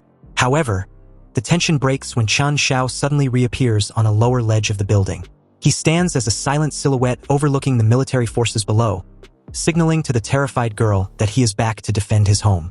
Curious as to the noise outside, several neighbors rush to their windows, only to see the military right at their doorstep, their entire building surrounded. Chen Xiao, with a murderous stare, warned the soldiers not to dare attack his complex. If they do, then they shouldn't blame him for not holding back. They immediately ceased fire, and since it was a residential area, the military officer told his men that they couldn't harm the innocent. However, if Chen Xiao still insists on sheltering a criminal, then there was nothing he can do about him but to withdraw all their military resources. That way, it was only a matter of time before his building collapses under the erosion of the extreme heat. Smirking, Chen Xiao asked if the lead officer really thought he wouldn't expect him to say that. With a casual wave of his hand, Chen Xiao unexpectedly took out several components for building renovations, surprising Grandpa Wang and amazing A Ling. But the military officer was gobsmacked to see the massive objects in Chen Xiao's possession. He couldn't comprehend just when the young mage got his hands on them. Chen Xiao just gave a slight chuckle and casually stated that the military's base was right next to the hospital, so he just happened to drop by on his way. Chen Xiao then declared that he would take the materials himself, and that was his rightful share. He would also handle the rest of the assembly himself. The soldiers felt that it was ridiculous and too reckless, and as for their lead officer, after assessing how Chen Xiao's spatial ability not only had a massive offensive ability, but also a strategic-level transport ability, he hesitates. He reminds Chen Xiao one more time that the high temperatures will continue to escalate, and when that time comes, the city will inevitably collapse.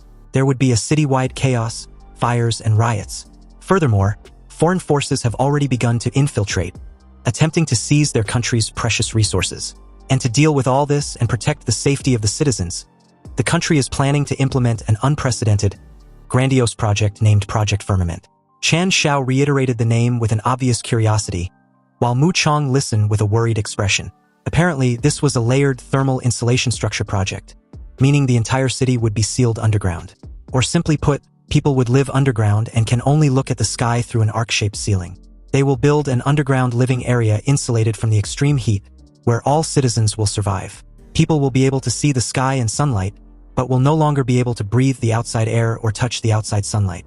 Returning to the surface will also be strictly prohibited. This project has a massive scope and a tight schedule.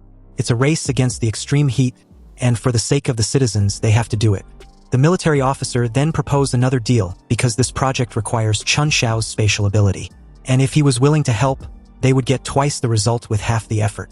But Chen Xiao's reply was unexpected, declaring that it sounds like a lot of trouble. The military officer was shocked upon hearing this as Chen Xiao continued. He added that a moment ago the military officer wanted to arrest his people, but was now asking him to help him with this and that. Wasn't that a bit too self-centered? They rolled up in his complex with all these vehicles, pointing their cannons at him, yet demanding for help. Seriously, was this the attitude of someone asking for help? If people don't mess with him, he doesn't mess with them. But if they don't get lost, he would overturn even their headquarters. The military officer reasoned for Chen Xiao to calm down for a few days. He would come back to find him when the time was right. He told his men to retreat. And just like that, this confrontation was suddenly over, surprising Lin Jing. Mu Chong was deep in thoughts, worried that Wu Xiaotian had really gone that far already. A while later during nightfall, a knock sounded on Chen Xiao's apartment, and upon letting the person inside, Mu Chong walked in with a grim expression. He had decided to tell Chen Xiao everything he knew. A tense silence stretched out for a bit before Mu Chong recounts the story. He stated that he used to belong to the armament department. Chen Xiao said nothing and just listened silently. You see, during a dispatch, Mu Chong discovered an anomaly in the flow of a batch of weapons. Furthermore, those things weren't ordinary weapons. Instead, they were core technologies designed for extreme high-temperature environments. And the recipients were foreign powers. Mu Chong originally wanted to expose this matter, but as a result, he became the one who was arrested. Therefore, he escaped at that time, taking a portion of the armaments with him. That's how he got the arms he sold to Chen Xiao. So that's how it is, Chen Xiao thought to himself. And that batch of equipment traded abroad was highly likely the core equipment for Project Firmament. Mu Chong was about to reveal what the Project Firmament actually was when Chen Xiao noticed something outside. As he moved towards the apartment window, Mu Chong curiously questioned what was going on, and Chen Xiao replied that someone was watching them. Right outside the apartment complex, a white-haired woman confidently made her appearance known, coldly staring right back at Chen Xiao through his apartment window. Mu Chong was stunned that the white-haired woman managed to break directly into their backyard without triggering the alarm. He then curiously wondered who she was. Chen Xiao simply stated that he would go meet her. So in a blink of an eye, Chen Xiao made his way behind her. The white-haired lady turned slightly, and with a sly smile, stated that she was glad they finally got to meet. Though Chun Xiao's alarm system was pathetically lax, so slipping in silently was a piece of cake. Chun Xiao asked who she was, but instead of a reply, the white-haired lady gave a dossier of Chun Xiao. His name, age, being an only child, originally from Luocheng, graduated from Luocheng High School, and went out to work before finishing university. Chun Xiao was indifferent and just wanted the lady to get to the point. She finally introduced herself as Elisa, adding that she was someone who knew Chun Xiao even better than his country military. Chun Xiao pointed out that in this day and age it was simple to dock someone. But what was her goal anyway, because his patience was limited? Elisa informed Chun Xiao that she wasn't there to fight. Chun Xiao was building a shelter, right? It was a good idea. But how long can a shelter like his apartment complex last in the apocalypse? He should already know about Project Firmament. It was a great plan that can change the destiny of humanity. Chun Xiao gave nothing away, and simply praised how great of a plan the project was. Elisa replied that things weren't that simple as they seemed, because that project can only allow a portion of people to survive. Though this might seem shocking, and Chun Xiao feigned being that to perfection, it wasn't that much of a secret if thought through. And Chun Xiao would know just by thinking about it. How could an underground settlement accommodate so many humans? It was already insufficient just for the people in this country. Therefore, once the project was completed, a culling of humanity will inevitably take place. When that time comes, the poor with neither power nor influence will become the first to be abandoned. Chun Xiao, with an expression of indifference, asked what that had to do with Elisa approaching him. Elisa proposed Chun Xiao cooperate with her country M. Only their country M would find a way to save all of humanity from this misery, leaving no one behind. They were exactly the saviors needed, and she was exactly the agent representing country M there to contact Chun Xiao. Furthermore, she knows the military had already invited him to participate in Project Firmament. Resources, technology, intelligence. Elisa hopes Chun Xiao can secretly provide all the information about this project to them. Hearing this, Chun Xiao questioned Elisa if she wants him to betray his country. And this bitch had the nerve to reply that it would be about saving all of humanity. So he shouldn't worry and needed to understand this simple task. They would provide everything Chun Xiao wanted. Money, status, and even if Chun Xiao wanted her. Though this sounds very tempting, Chun Xiao neither agreed to this nor disagreed. And Elisa, who presumed Chun Xiao had agreed to be their mole, stated seductively that she just loves sensible guys like him. So why don't they have some fun tonight? But to her disappointment, Chun Xiao suddenly slapped her hand off his chest and yelled that he disliked being used as a pawn. Elisa's face darkened as she cursed out loud. She then took out a gun and aimed it at Chun Xiao. So under the silent night on Chun Xiao's apartment complex, Elisa pulled the trigger, firing a modified bullet which tore through the air with a purple energy. Chun Xiao simply raised his hand and opened a spatial portal which seemed to swallow the bullet effortlessly. With a mocking smile, he asked Elisa if that was all. Elisa gave a slight chuckle, not at all fazed by this outcome. After all, it was actually expected from a spatial ability user. However, this was exactly her purpose. Elisa quickly wore some sort of evaluation gadget and explained that getting the data on Chun Xiao's spatial ability was her real purpose. But upon her evaluation, Elisa was utterly astonished to find out that Chun Xiao's ability was like a black hole, extremely large to evaluate. Meanwhile, in a mocking tone, Chun Xiao asked Elisa about her findings. After all, the harvest from that church incident before wasn't small, which gave him the possibility to strengthen his spatial ability. You see, back when Chun Xiao dismantled the cultist, a system notification showed that the believer's breakdown, fear, despair, and negative emotion had even exceeded 99.99. Instead of being frightened, Elisa marveled at Chun Xiao's ability, claiming it was beautiful. But Chun Xiao really didn't like being spied on like that. So upon the release of the true scope of his abilities, Elisa was suddenly drenched in cold sweat. At first glance, it seemed like a giant blood eye stood behind Chun Xiao. But in actuality, it was one of many blood eyes and several maws of a giant beast. Chun Xiao teasingly told a kneeling Elisa that peeping into other people's secrets was not a good habit. Staring at Chun Xiao with a cold gaze, Elisa cursed and decided to retreat. She created a smoke screen to cover her tracks and disappeared without a trace, but told Chun Xiao that they would definitely meet again. Although Chun Xiao's ability had been exposed, he remained unbothered. He was simply annoyed with how exhausting the trouble would be from now on. Meanwhile, at dawn, neighbors rushed towards their windows, curious as to what the sudden commotion outside was. When the contractors appeared on site and saw the heavy machinery and equipment, they suddenly felt nervous, stating that they've never seen stuff like that before. When they asked what they were, Liu Yu told them not to ask. They should just align and install them as expected. Chen Xiao was pleased with Liu Yu, thinking that it was expected from his top classmate. She learned what needed to be done just by taking a few looks.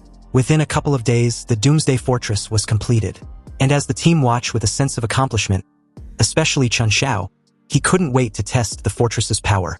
Elsewhere within a luxurious mansion, Elisa knelt before her master and reported that her persuasion had failed. Her mysterious master was cuddling a black cat, and behind him was the bitch, Lu Wangqing. Yeah, she was surprisingly alive and was latching on to a new host like a parasite. Lu Wangqing pointed out that it was like she said earlier. Chen Xiao was the kind of person who can't be persuaded, and their only way forward was getting rid of him. Although this mysterious master was not from this country, he really liked it there. The people there were hardworking, smart, and wise. But Chen Xiao seemed not to be the case. It was just a pity that talents that cannot be used by him were the biggest hidden danger. Though killing Chen Xiao directly would be considered too gentle, he would rather let him have a better and entertaining way to die. Back at Chen Xiao's side, Liu Yu, on the city streets, was deep in thoughts. Apparently, logistics were unavailable at the moment, and to buy supplies they can only trade offline. Liu Yu was utterly absent-minded that she never realized someone was secretly approaching her from behind. And by the time she finally did, it was too late. In an effortless manner, this hooded person placed her in a chokehold till she inevitably passed out. By the time she eventually came to, she was tied up in an abandoned warehouse with Lu Wangqing watching over her. She asked Liu Yu if she was a bit more clear-headed now. With an amused expression, Lu Wangqing first raised Liu Yu's head by the chin, then inspected her figure before commenting that it wasn't bad. Fully aware that Liu Yu was the woman by her ex-boyfriend's side, Lu Wangqing was also annoyed by this since she believed she shouldn't lose to this woman either. Liu Yu woke up and replied with a contemptuous tone, recalling Lu Wangqing as Chen Xiao's ex-girlfriend. And now she had captured her, planning on getting revenge on him. Lu Wangqing gave a slight chuckle and confirmed this assessment. But she would give Liu Yu a chance to live. And all she needed to do was to trick Chen Xiao into coming to the abandoned warehouse. As a reward, her life would be spared. Liu Yu, upon hearing this, asked what Lu Wangqing planned on doing. Did she think arranging some third-rate traps or something will be enough to handle Chen Xiao? But that was none of Liu Yu's concern. Lu Wangqing brushed her off. She just needed to tell her directly whether she was willing or not. Liu Yu replied that she didn't even need to think about it. She was unwilling.